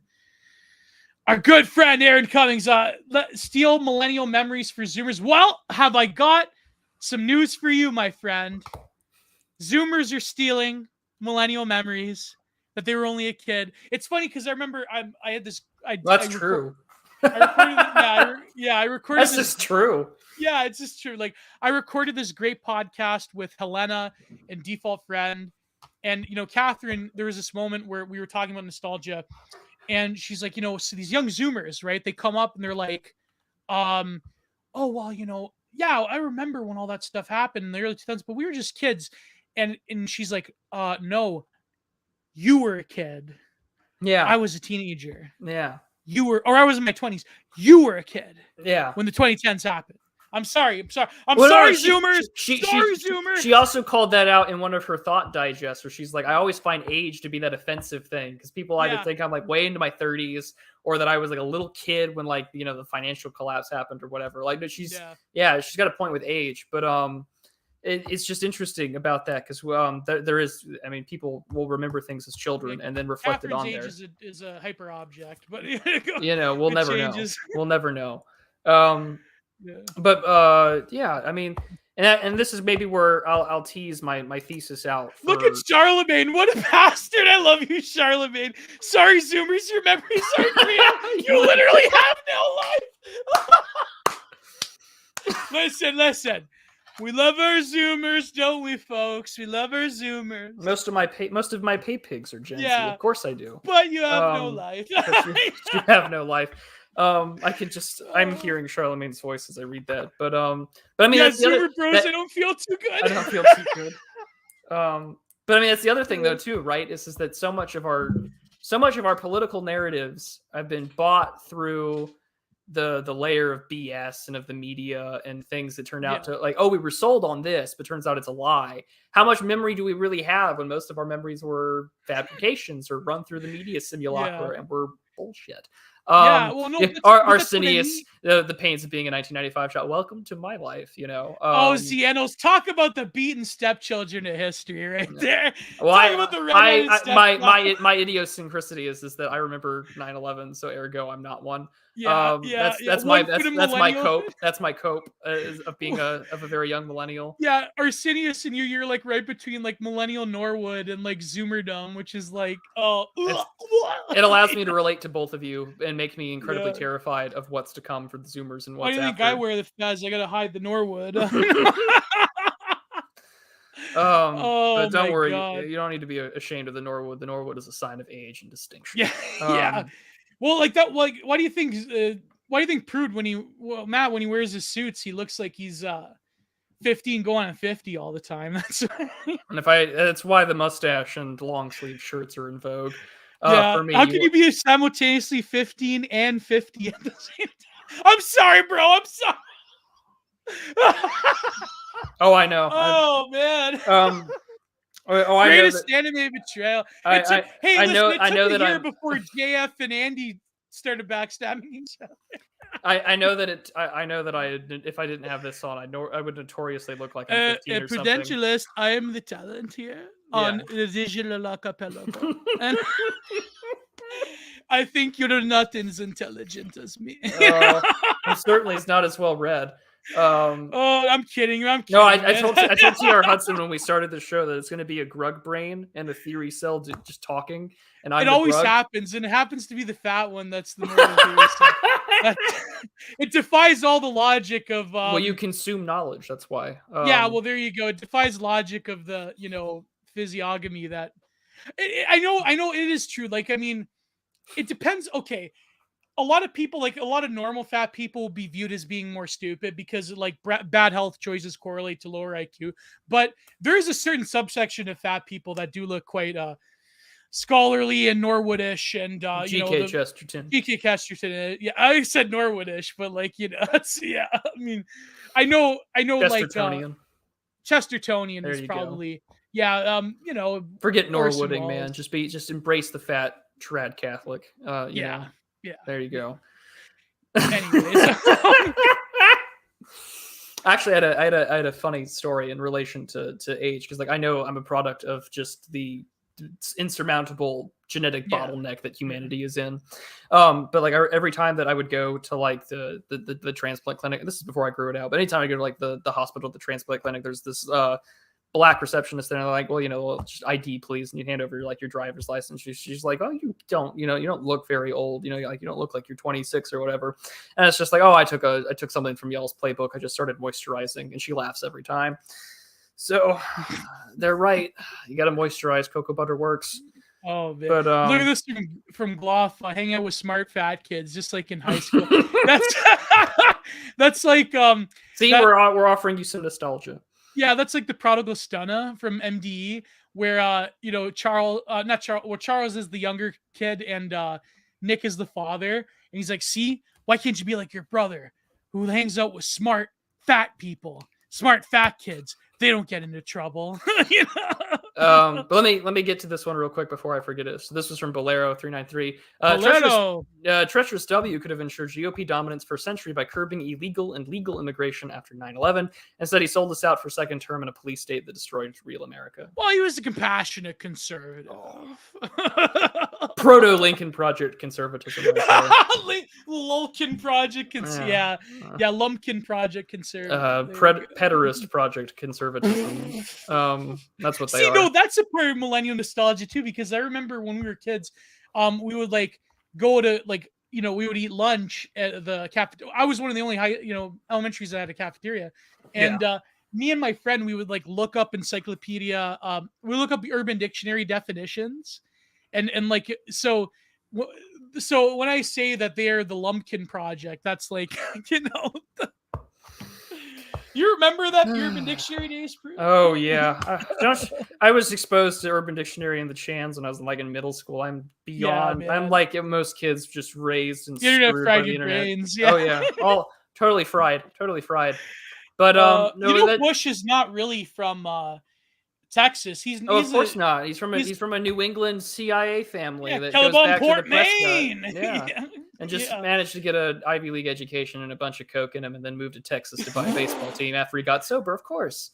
Is that why he moved to Texas? I don't know if it. Well, I mean, come on, man. You traded Sammy Sosa. You're an idiot. But well, yeah. Like I mean, his granddaddy, Prescott Bush, was a big moving assets for the Austrian painter through Brown Brothers Harriman, or rather stealing a lot of Allied assets that were seized by the Austrian. And don't forget, same thing with the Kennedys. Don't forget, JFK's dad. That's right, Joe. Right, old England. Yeah. But I mean that sort of comes, I guess, now to cultural memory. We're talking about the past and things we can't remember. Because I know you mentioned the caretakers, and this is the essay that I'm working on. I'm going to give everyone a little. I know. I'm going to give. I'm going to read just one little paragraph, and just as a little teaser before I send it off. Digital Archipelago, but it's just a burning memory. It's just a burning memory. Prudentialist Sunday geopolitical stream, but it's just a burning memory. Actually, no, laid back Saturday, but it's just a burning. No, I will have laid back Saturday this week. I'm very sorry, gentlemen. But here, I'll just read this little. This little. So this little is from your essay that you're submitting for. For EM7. If they don't take it, I'm just going to post it on Substack. Yeah. But it will be behind the paywall, so more reason to subscribe, gents. But I'll read this and I'll tease it. Quote: "This is where I insert everywhere at the end of time and the horrors that might be experienced by an Alzheimer's patient as a hermeneutical tool to view the West. It, along with its numerous fan projects, should be viewed not just as long, drawn-out conceptual albums to detail the loss of one's mind, but as a civilizational meta-narrative that reflects what we've lost in our memories of a better vanished time that is growing harder and harder to recollect."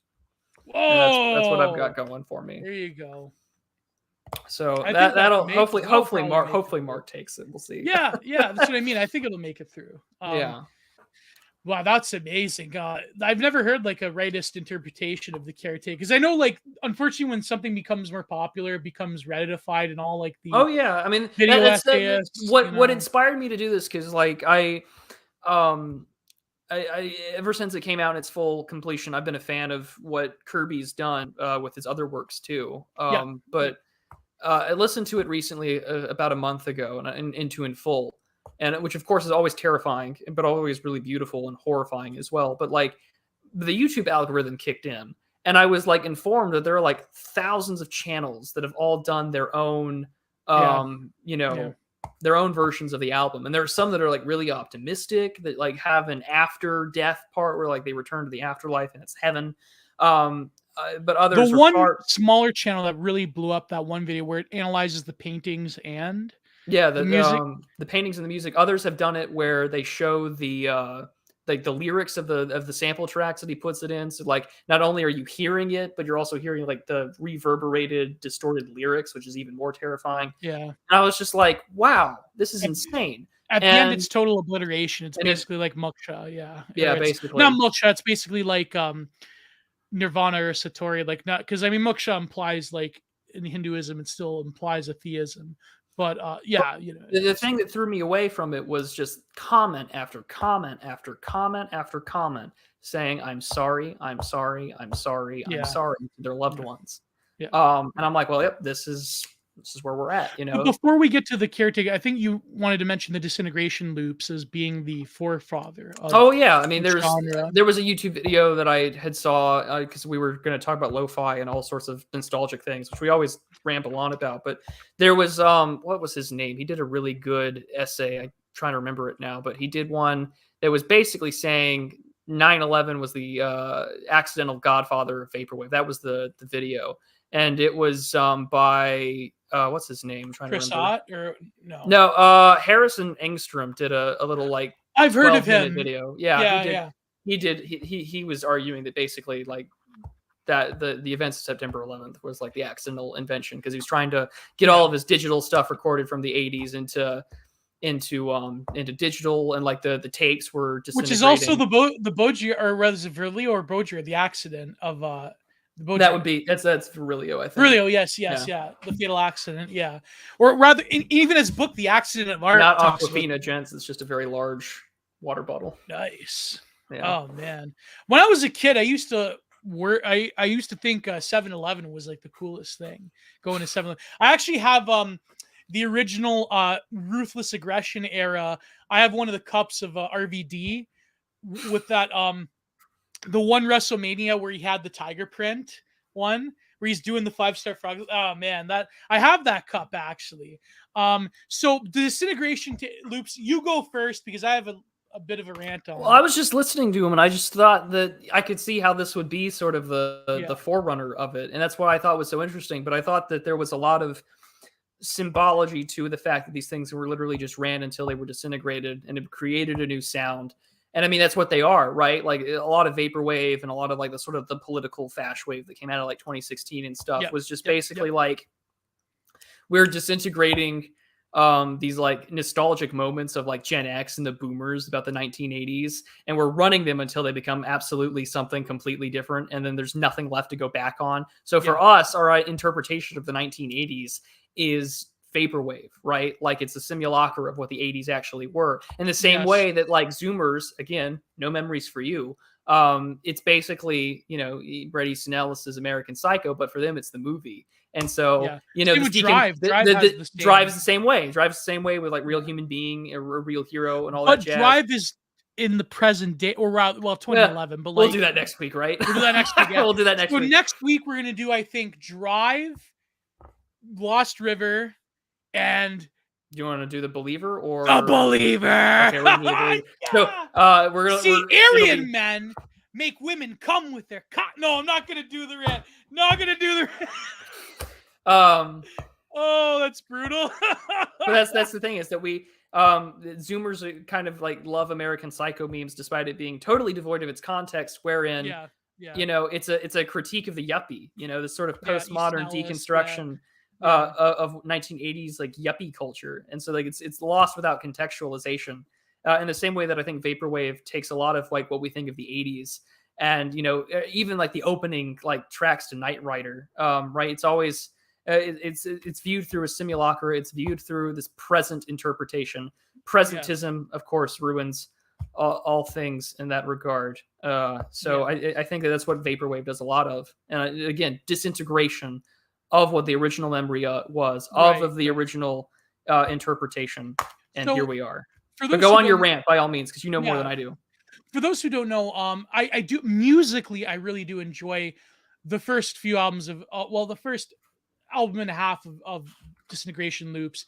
But for those who don't know, Basinski being a lo-fi and a ambient musician, very much in the classical vein, a very long, drawn out, either taking inspiration from 70s music concrete. Of course, this accelerated in the 80s with Brian Eno. Brian Eno making stuff such as music for airplanes, terminals, music for hotel lobbies. Brian Eno, I see. I'm a big fan. Apart from being a metalhead, I'm like a big fan of ambient and trip hop and world ambient and lounge music. And so Disintegration Loops, for those uh, allegedly the mythology that was built upon Disintegration Loops, that was essentially built by Pitchfork. Disintegration Loops was the first album to get the whatever 5-star. It's kind of like Dave Meltzer with wrestling. Kenny Omega, the first one to get a 6-star match, which I will say the Okada match with the number 3 between Kenny Omega and Okada was a 6-star match. But anyways, don't, please, God forbid we start talking about wrestling again. I will go on for hours. Anyways, the Disintegration tapes, or loops, sorry, the theory, the mythology was that Basinski was in his New York City apartment, that he forgot, allegedly, he forgot the tape track that he was recording on his deck, and that he witnessed 9/11, and it disintegrated the next day into the unlistenable strip of the celluloid film. So again, there's this historic element of 70s musique concrete, um, being like sort of the physical manipulation of sound through the manipulation of the medium by which sound comes about through the actual physical tape. And then he has these very long drawn out parts, and he says that 9/11, and of course he has these monochrome pictures that were taken of the Twin Towers falling, and of course the night of, when the dust was settling. That was pretty eerie watching that first night, as you recall. So anyways, there was this great video back in the 2010s. There was this vlog series back when we used to call them vlogs. This is early YouTube. In 2012 to 2013, Chris Ott, who was a foundational member of Pitchfork, but then later left Pitchfork on less than stellar terms, became a harsh critic of the industry and the way that Pitchfork turned music into it. So Chris Ott had this great video about how he said that the Disintegration Loops was total bullshit because he basically put this industrial reverb on it, and he made this whole mythology, and he was basically walking over the bodies of 9/11, creating this narrative and selling point. And of course, he said that the difference being is that for the first time, the internet and Pitchfork specifically, but the internet music criticism it was the first time that it created an in-house phenomenon with the Disintegration Loops, where every hipster, everyone on the Moo board, even everyone loved this thing. They couldn't get enough of it. There was this whole thing about 9/11, but really he said that was a piece of shit, and that really he was just taking middling ambient music and exploiting the victims of 9/11. Like, Chris Ott really goes off, because this is the deeper critique of the way that the internet transformed the music industry post Napster, with people with Pitchfork, and now your Brooklyn Shed Party is being sponsored by Absolute Vodka, and now the critics, they tell you that this like Wasto band in Bushwick churning out the upteenth hipster music that, these are the really important ones because they came out of Bushwick and Absolute Vodka's sponsoring their fucking shed party. Like, and Pitchfork and Anthony Fantano tells you about it, saying that this is the most important thing ever. You must buy into this. This defines the generation. How the fuck does Tame Impala define that generation? How? Okay?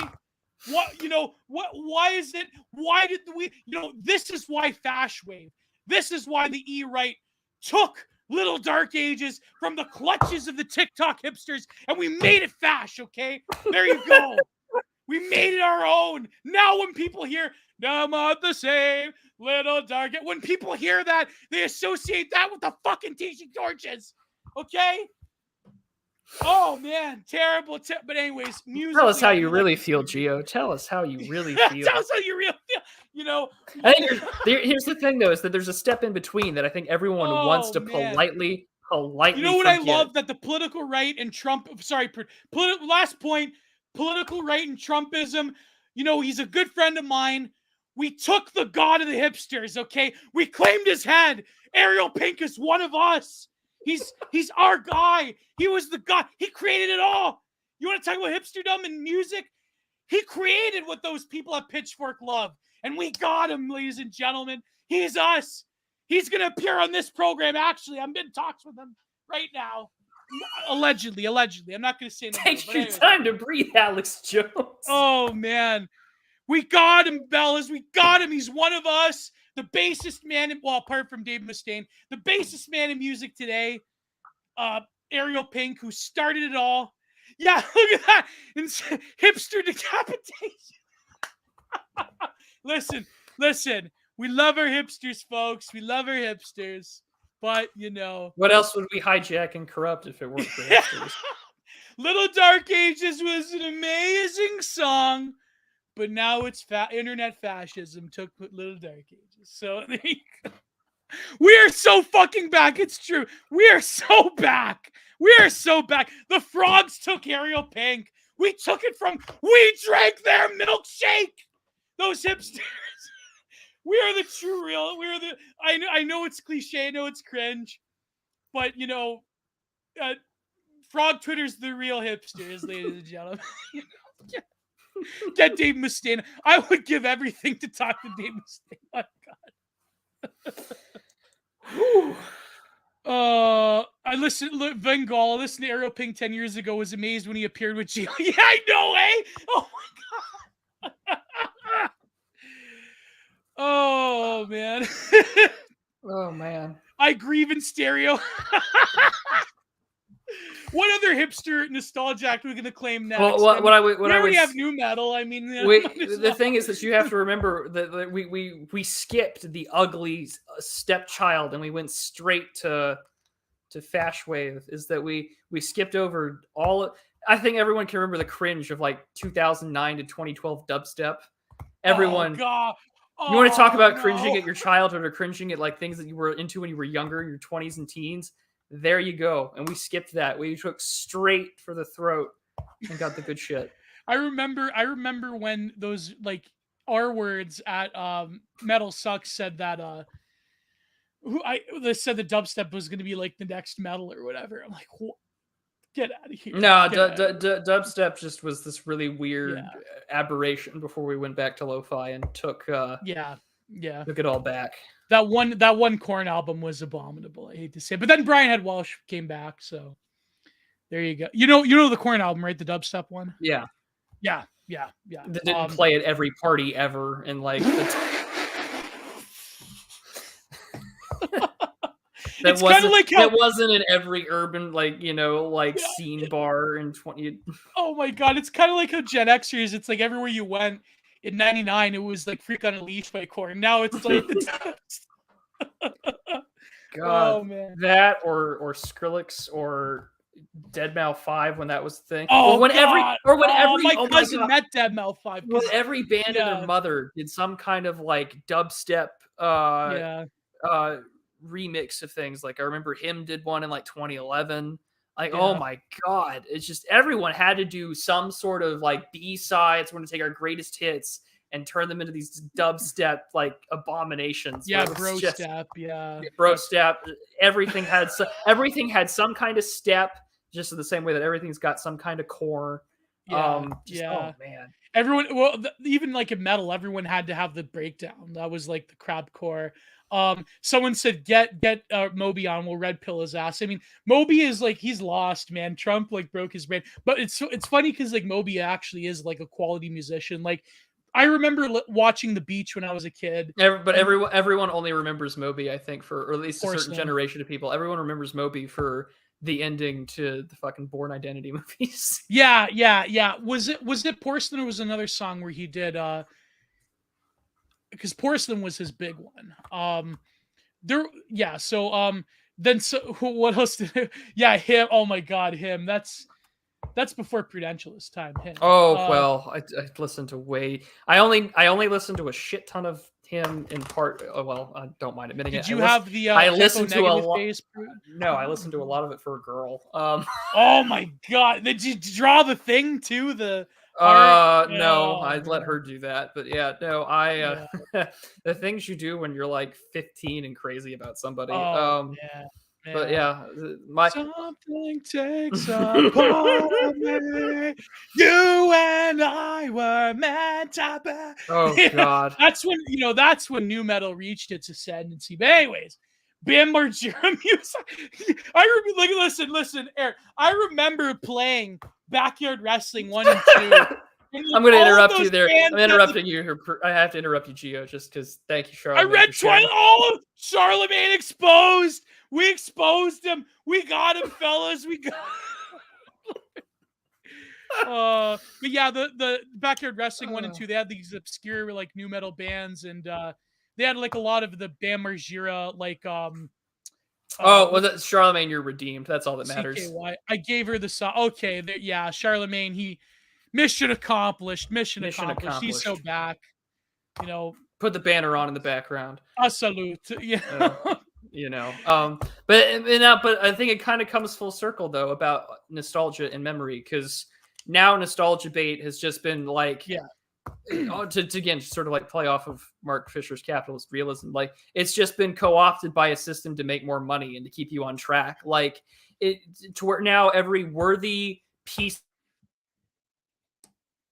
Nope. has been like every franchise has been turned into member berries. I mean, Harry Potter is now the most contemporary version to experience this with Fantastic Beasts. Harry Potter, yeah. Star Wars, of course. Star Trek is now trying to do the same thing with Picard. All of it has been turned into this nostalgic hipster bait to where everything that you ever grew up on is now going to be the very thing that you go back for. And the one thing that South Park got right before Trump got elected is like, okay, guys, we have to admit the new Star Wars movie sucks. And it totally did. They all do. Yeah. And now they're just, and now here's the interesting thing is that now young millennials and Zoomers who grew up with the prequels and unironically loved them and loved them even more because of prequel meme culture is now getting their own experiences of this nostalgia bait with Ian McGregor coming back and it being totally cringe, being totally bad, and just like it's nostalgia, they're nostalgia, they're all going towards the things they grew up on. And now it's the full circle where the stuff that, how like Gen Xers and older millennials would have cringed and recoiled like Red Letter Media did to the prequels. The prequel kids are getting their own sort of recoiling at the horrors of what the mouse has unleashed. Oh my god. And, well, even like will they ever bring Tobey Maguire back to do Spider-Man? They did for that No Way Home one. Oh, they brought back all of the Spider-Mans. They brought back Tobey Maguire, Andrew Garfield, and then, British, Twinkie extraordinaire Tom Holland. So whoa. They got everybody. I'm not that up on the Marvel. Neither am I. I don't care about it. Like I'm at the level of Martin Scorsese when it comes to Marvel films. It's an amusement park ride. Yeah, same. Yeah. There's one quick thing. I can't let this slip by. Veritas rules. This is close. This is so near and dear to my heart. This is every aspect of GeoCell thought and mythology. WrestleMania promo package, WrestleMania 17, I believe, because WrestleMania 18, I remember that very well because that was one in Toronto in the Sky Dome with Hulkamania versus The Rock. WrestleMania, the package, Stone Cold versus The Rock to the theme song My Way by Limp Bizkit. That promo, I watched that again last year. I remember watching it on TV. I shed tears. That was one of the, like, the one where it stops, like, do, and you know, Wes Borland just does the chords, like, do, and like Stone Cold rips The Rock's arm from the microphone, and like, oh, wrestling will never be that good ever again, in my opinion. That was that, and then then when it happened, and Stone Cold betrayed the Attitude Era by aligning with Vince McMahon, and he shook the hand of Vince McMahon, and JR said, "My God, he's shaking his hand with the devil." You know, he shook hands with the devil himself to get the WWF title. You know, this is deep COCL myth matching wrestling. Oh man. Yeah, it was a legendary moment. But not every. That's the thing, though, is that we're going out, like how it gets capitalized and marketed. There are times, though, where it doesn't always work. And maybe this would be the good place to conclude or reach our ending would be. Well, the Caretakers, I wanted to read a passage. Oh, sure, go for it. So actually, Mark Fisher in Ghosts of My Life, because it is a compilation of essays, wrote. Gio is the guy who picked Undertaker and Sega. Yeah, I mean, unironically, my favorite Undertaker is when he was the biker, the American Badass. Like, that match between him and Jeff Hardy was like, I was waiting all week for that match. And that when that Monday came, I like, oh man, that was amazing. And by the way, the instrumental version of that is better than when he had the lyrics, the guy singing. That was, anyways. This is from Mark Fisher. He actually interviewed what's the guy's name? You interviewed Kirby for it? Kirby, yes, he interviewed Kirby. Okay. But they mostly talk about the process of it. You know, you could look it up, and it's sort of like not that interesting. It's only a few pages. Okay, I'll look up the Leyland Kirby interview. Yeah. So, here before he says, describing like the 72 tracks, and of course the actual music that Kirby picked, which is from Kirby's description perfectly captures the unsettling experience of listening to theoretically pure antigrade amnesia. With the release of the 6 CD box set, Selected Memories, Haunted Ballroom, A Stairway to Heaven, talking about how it's related to The Shining and how that's where he got the name. Yeah, because of the character of Jack Nicholson's character. Well, actually, it was the book, but like, Jack Nicholson's character. He is doomed to care for this lodge, for this hotel. So maybe it's a dark humor. So this is the interesting part. This is on page 113. Maybe it's dark humor, kind of auto black comedy, Kirby says of The Caretaker. But the solemnity of the project belies Kirby's reputation as a prankster. His label V/VM notoriously released a version of Lieutenant Pigeon's Moldy Old Dough just after appearing on the cover of The Wire 176 under the headline Harder, Faster, Louder. One of the series' manglings of mainstream music. Tracks by Chris DeBorge, John Lennon, Elton John was also butchered and reassembled. The V/VM issued. Oh, I didn't know that. He put music in The Wire. It is, and this is the good part, it is the focus on cultural memory that holds together all of Kirby's work, including the V/VM mashups. If the V/VM subversions, so Mark Fisher puts it in brackets sub, so versions or subversions of pop came from the brash side of postmodern pastiche, then The Caretaker is about the dark side of cultural retrospective. Theoretically pure antiograde amnesia was in many ways an active diagnosis of a cultural pathology.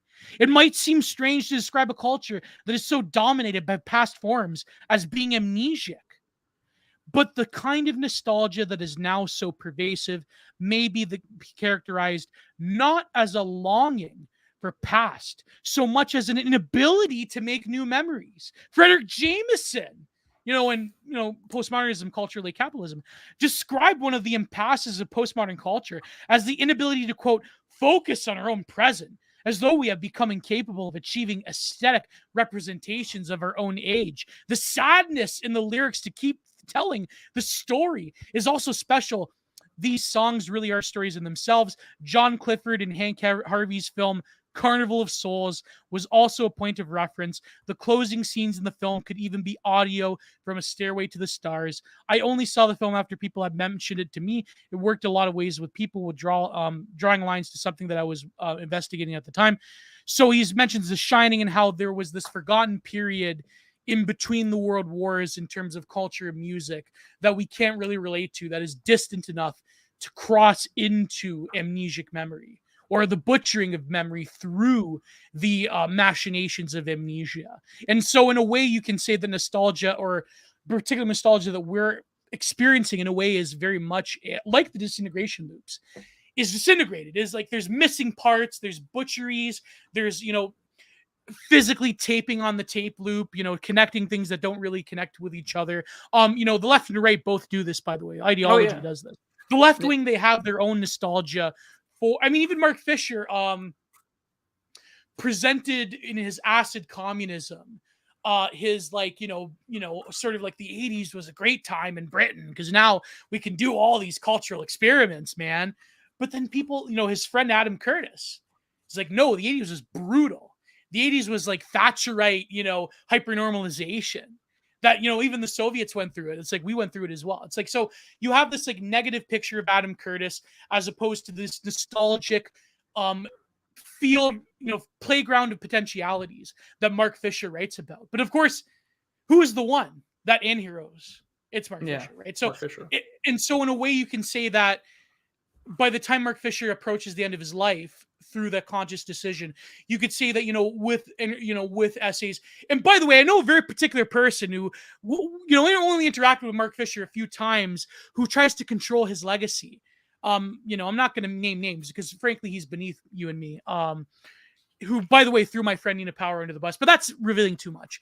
He would be mortified at this, but let's say that Mark Fisher, he, near the end of his life, approached the same deflatedness, the same defeatism that Western leftism experienced in the 80s. And like the 1990s was sort of like a transformational period. But let's say that just on the cusp of the right-wing culture camp, just on the cusp of Trumpism, right at that period, Mark Fisher decides to end it. Like Mark Fisher becomes the embodiment of the post-orgy exhaustion of leftist thought in the Anglosphere. And I think that he didn't want to be that. Why do you think right-wingers talk about Mark Fisher? Obviously there's something there. But I think that there is something about the man and his writing that creates this sort of living embodiment, or I would say tragic mythopoetic embodiment of the fall of the left wing in the Anglosphere into a complete mutilation of what it once was. And no longer is there this recognition of there was this time period where we could have experimented and there could have been these ontological possibilities. But now it's like, it's full vampire castle, baby. The vampires are everywhere. The vampires are just as everywhere as they are in the Blade series, right? So there you go. Yeah. Well, the right that's has my little rant to Mark Fisher. By the way, fuck you. No, never mind. I'm not going to name his name. Don't worry. Sorry. Well, the right has the same sort of gap in its memory, especially the 20 and 30 era. One of my favorite speeches of all times is Jonathan Bowden's speech and lecture that he gives on zero. I was supposed to say zero H.P. Lovecraft, but on H.P. Lovecraft. See, again, we long enough, he would have. Lived long enough, and he would have, right? But H.P. He does this thing about H.P. Lovecraft and how H.P. Lovecraft is this sort of representation of a cultural and political memory that the American psyche just had no connection to anymore. It was Puritanism, that Rhode Island Providence, that New England style Puritanism that had been long gone to the days of Nathaniel Hawthorne and of George Washington Irving. But lo and behold, this long loner and reactionary holdout in a time of in the early turn of century America is basically horrified by the diversity of the cities. And again, pre The 1965 slaughtering of the America, cities, and the yeah. slaughtering of the cities. But again, he is this blip in a long lost cultural gap in our memory where we're talking about the otherworldly and being blown away by horrors that are beyond our comprehension when that is really a rare representation of the American puritanical founding of the country. Yeah. And so when like the right looks back and we're saying, oh, we're dealing with horrors beyond our comprehension, we're coming back, I think politically is the right, even though it's far more multicultural, it is expressing the form of its New England style colonial puritanical roots that it cannot escape from. And ways in which I'm seeing now our more Wow. Catholic Wow. integralist friends on the right express things that would have been said out of the mouths of people like Roger Sherman 300 years ago. Yeah. And that's again cultural gaps in our narratives and our memories, because our connection to these memories are so faded, they're so gone and lost to us, that when we try to recollect them, we say that we know it from someplace, but we don't know from where. And that's why I find the Caretakers to be so interesting, because it is a cultural narrative of our time.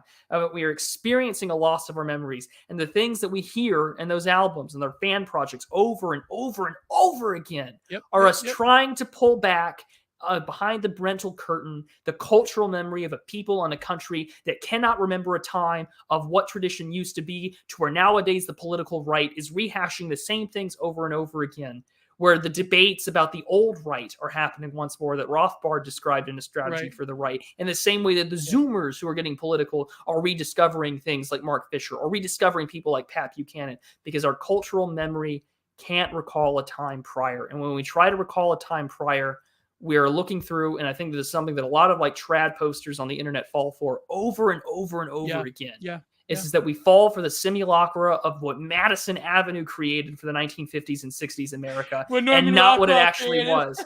And that's the thing. Morton and Norman Rockwell, the most, our based trad painter. The dude was an FDR simp, for God's sake. The dude was a progressive of his time. He was a progressive. One of his most famous paintings of all time. The most famous paintings of all time. Then the famous Thanksgiving dinner with the turkey at the beginning. What is the caption at the top of the painting? Freedom from want. The New Deal regime and the new Bill of Rights and economic rights that FDR had wanted. And again, so we look back through so many of these things, and we can only find them through a simulacra, wondering, I do remember you, but I don't know why. Wow. And that's where we're at with our memory. That's amazing. And you gotta clip more on that in the essay, gents. But you gotta clip that, because I think like both you and Peter Nemitz are right in the sense that there is a strain, and this goes to my series, which I want to start writing again about the political right. There is, in the sense, so in this way, this podcast is like it's like sort of a memory of it.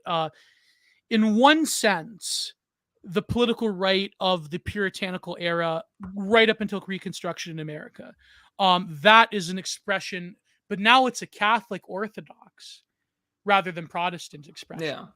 Now you have this other element, which Peter Nemitz was getting at, in terms of the sort of like Bappian, eugenic, Nemitzian, like Nemitzian, like HPD, Steve Staler, crossing into white nationalist thought of like the American progressive movement of the 20s. And even, people that crafted the ideas of the alt-right, people like Lothrop Stoddart, we're part of that as well. Like that, like, so in a way, this sort of the hauntology of prior American nativist politics in the political right is expressing themselves in both ways. And now you see this. I mean, how many wars have the trads gone over on the TL with BAP or with the Amar Knights, right? Like that's how many the Catholic anime people against the anime racists. I mean, it's always and people mentioned Thomas 77 with Pete Quinones, the Nuremberg regime. But in a way, Prude, I mean, what does the left have the same ontology? Is there a proto-woke strain in America during this in its history, or do you think that it's a total aberration? And I want, by the way, I know we should do a stream revisiting the yeeting of James Lindsay that you did, because he recently sparked it up with Orrin McIntyre. I know he did. I that's why I shielded out my video where he called Alex Kosciuszko postmodern. A postmodern trad. But here's the thing, though, is that about aberrations. Right. there's a lot of people that, and I think to some degree that they're right. There's a lot of things that are byproducts of a post-war era that are definitely aberrations historically. Right. But Right. Right. but I think that that fails to comprehend or take into consideration um, the mechanical causality of previous movements and what that gives way to. So Right. Right. Right. when we talk about so when we talk about like, oh, like the woke stuff and the woke scolds now, we look at critical theorists, and this is where some of like the normie anti-liberal like regular people are kind of right about the Frankfurt School and stuff like that. But they Mm-hmm. also fail to recognize the mechanical causality of other ideologies that come out of that. Yeah. I Yeah. think Yeah. a lot about sort of the political subversion that comes out of abolition, which then leads to women's issues, which then leads to temperance, ain't I Yes. a woman speech, and literally pushing towards this sort of matrimonial woke scoldery, sort of the origins of the longhouse in a lot of ways with temperance, and Right. arguing that Yes. like we want the men back in the household, we want the Yep. Yep. all these things. And so I think that a lot of the things, or a lot of people who say that the 20th century is an aberration, I really do think failed to consider what a lot of the more traditional people would say about the mechanical causality of the French Revolution, and to some extent, and Also, various occult groups within Europe as well and that came occult to groups within America. Europe, Yeah, because that was the Masonry. proto New Age movement in the 19th century, right? So yeah. Again, that's why I think that we should take some more serious consideration when we talk about the 20th century about the mechanical causality Yeah. of previous movements. And then when it came to the religion of anti-fascism, that's where Thomas 77, that's where his analysis Well, comes yeah, in. that's where Paul Gottfried's book Anti-Fascism is so Yes. on point. Yes. Where it's Yes. just like the post-war mythology really Yeah. means that for the West, the civic religion is to be anti-fascist. Yes. That's why, throughout the history of the Cold War, and this is something that BAP has done a fantastic job at doing on Caribbean Rhythms, is highlighting that, oh, like the Sean P. McCarthy types that say like, oh, the CIA is supporting all these radical right-wing I remember groups. that he said this to Niccolo Salo, my good friend Niccolo Salo. He's like, oh, and the people, they believe the CIA is everywhere. The CIA orchestrates all reality. The CIA is conducting this conversation right now. The CIA but is they had doing this live supported stream. all the anti-colonial efforts. They had supported a lot of leftist regimes. How many glowies can you dance on the head of a pin, ladies and gentlemen? So how many bangers on this episode? So much to do. Yaki, Yaki as well, and I mean that has its own and Yaki has its own story with like Willis Carto and the Institute for Historical Review and all that stuff. The most fair take I've ever heard on it actually came from like, I think his guy's name was George Wright. He did a whole book on Willis Carto. I mean, he's a liberal by all means, but it was like he has a lecture on his book on C-SPAN that's really worth listening to.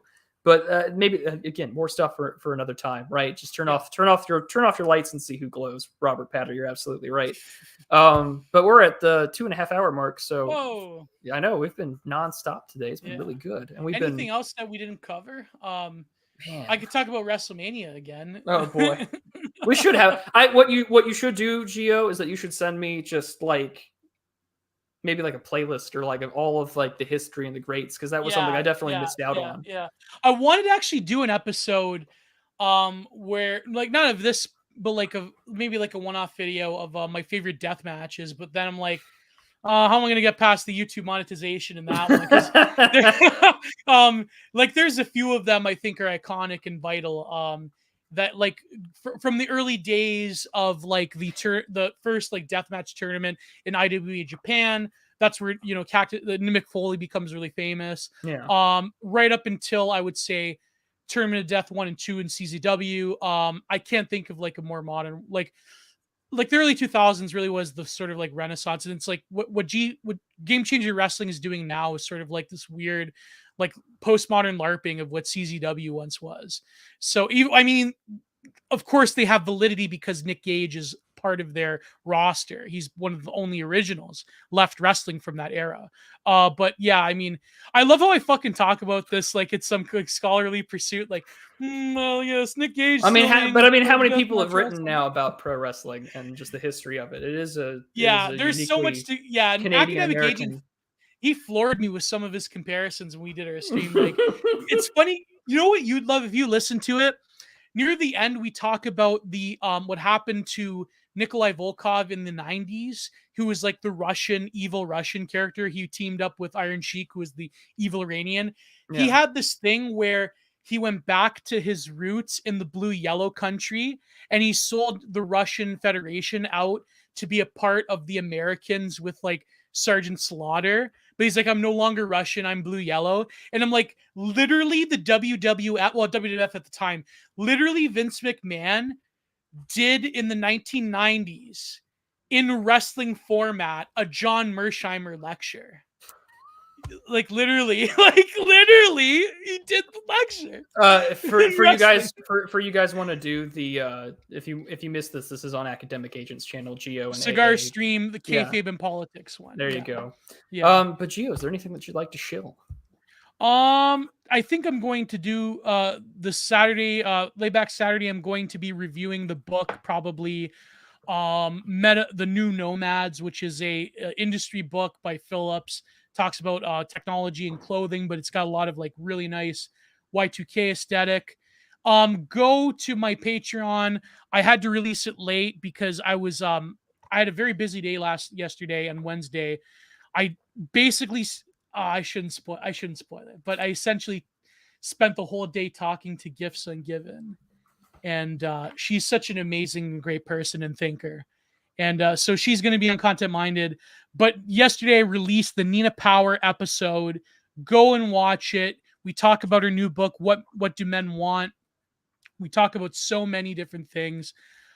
This is a really amazing podcast. Nina Power is such a great voice. She's such a great person, and a lot of wisdom there. And I also talk about her older book she published in 2009 called The One Dimensional Woman, and we talk about a lot of different things. And of course, the full episodes on Patreon. And this next week, and I'm gonna get him to do an animation intro for it. Gonna be our good friend Eidetic Jesus, Mytho American, on Content Minded, the Mytho American interview. We went almost 4 hours. Oh my God, some of his ideas about the future and possibilities of America, even though it may be like kind of sus from a Christian perspective, I've never heard these things before. It's honestly one of the best podcasts I've ever recorded. Mytho American, and I have a bunch of people I have yet to release. I did collectively after two recording sessions, I have about 9 hours of content with Stain Haynes. 9 hours. There you go. 9 hours, folks. We have some of the best. And I also have 4 hours with Josh Neal talking about his new essays that are amazing. Some of the best stuff I've ever recorded. Very theory cell heavy stuff. And I also have the Helena and Default Friend one, which is amazing. Default Friend had to leave, and so me and Helena, we did an extra hour, and it's really great, really amazing. So a lot of good stuff. I have a lot of good guests planned. I'm going to reach out to some people. I have a lot of stuff planned. So yeah, and the Josh Neal one in particular is very, very good. He's talking about his new essays, fresh, because frankly, Josh Neal, he's kind of fed up with talking about American extremists' book. He's like, Gio, I'm kind of tired about talking about this book. So, but that's a good book. Go and buy American Extremists. Go and buy Nina Powers. What Do Men Want? That is my shilling. Go to patreon.com, Giant Productions. So what do you got planned, Prude? You have a bunch of interviews planned, don't you? I've got a few things lined up. Yeah. So, of course, all of Geo's links are down below in the description. So next week this will be on my channel. Ryan Gosling. Yeah, we're this is back and forth until we get guests. Then we're gonna just hop on over to there. So I'll make we come back to back. And we'll come back to back to back. Yeah. We'll have true digital acapella. True digital island hopping. We'll have what I'll do is I'll make a playlist for you guys and post it for. This is the Little St. James of cultural. Oh no! Oh no! So what I have planned for everyone, ladies and gentlemen. So, patrons will have a little hangout with me on Saturday. So all the more reason to follow on Subscribestar and the link down below. You'll have access to a Discord and all that sort of jazz, and to keep me going for all those wonderful reasons. And I'll have another good fishing video out. Oh, nice. What's this Yeah. about this Oh, time? I'll leave that to be a surprise because Okay. there's just been some. I've been inspired more as of late by Default Friend and the on fandomification. So there's going to be a little bit of rant on Yeah. fandoms and By what the way, Twitter does Default, there. she texted me. She's like, Yeah. I found like obscure right-wing Telegram groups talking about fandoms, and I'm like, I'm literally mortified right now. So, Oh, I mean, um, she doesn't. I don't think she realizes what a fan base she has in the right wing because a lot of people take her stuff seriously. Like I had Chris Sandbach message me the other day, and he's just oh my like, "Yeah, god. this fandom thing in the right wing about certain like Anglo-American concepts, I'm kind of guilty of." But I'm just like, I mean, like Default Friend has a lot of friends within the right, and now she's warning everybody that the New York Times is coming after us. So maybe we'll get our Yeah. names in the bylines before we know it. But But I finally get my name in the New York Times. So so I missed out on the Vanity Fair article. I missed out on Vanity Fair, but boy, oh boy, we're gonna get in the New York Times headspace. They got But to mention Oren. I think they've already probably mentioned Oren at one point. oh well, Yeah. Warren wasn't in the Vanity Fair one, but by God, No, he's gonna but be in New York Times for sure. But no, so anyways, real talk coming very soon. Patrons will have access to it as early as usual. On top of that, Morgoth and I are scheduling a very special stream on men, nature, and fishing. You and I are both nice. me and I both do fishing videos, so that'll be a very good stream. We're going to schedule that. I'd like to talk this to month. Morgoth one of these days. You That'd be should get pretty him a nice. hold. You can get a hold of him.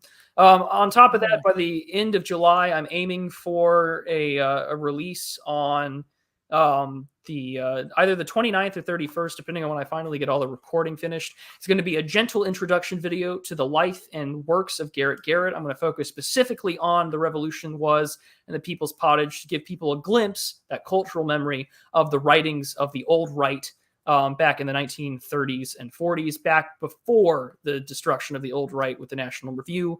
And then this Sunday at 4 p.m. Eastern, we're going to be talking about one of my true heroes, American diplomat, realist, and historian George F. Kennan, his works, his life, and why more people who study international relations should be paying attention to him. The realists already do, but you guys are going to get a good touch on some of his personal thoughts and works. So that's what I've got going on right now. And of course, anything else that I see that touches my fancy, I'll be writing on Substack. The paywall is going to be up, so there will always be one geopolitical article a month on Substack behind the paywall and one longer cultural essay, because all of the essays that I've got going on my Substack, at the end of the year, there will be a book, an anthology of essays for your reading pleasure. So there is actually a founder's pay level for Substack. So if you want access to that and access to a copy of the book signed by me, that's the way to do it. So that's what I've got going on, ladies and gents. Nice. And next week, we will be on Gio's channel for the third episode.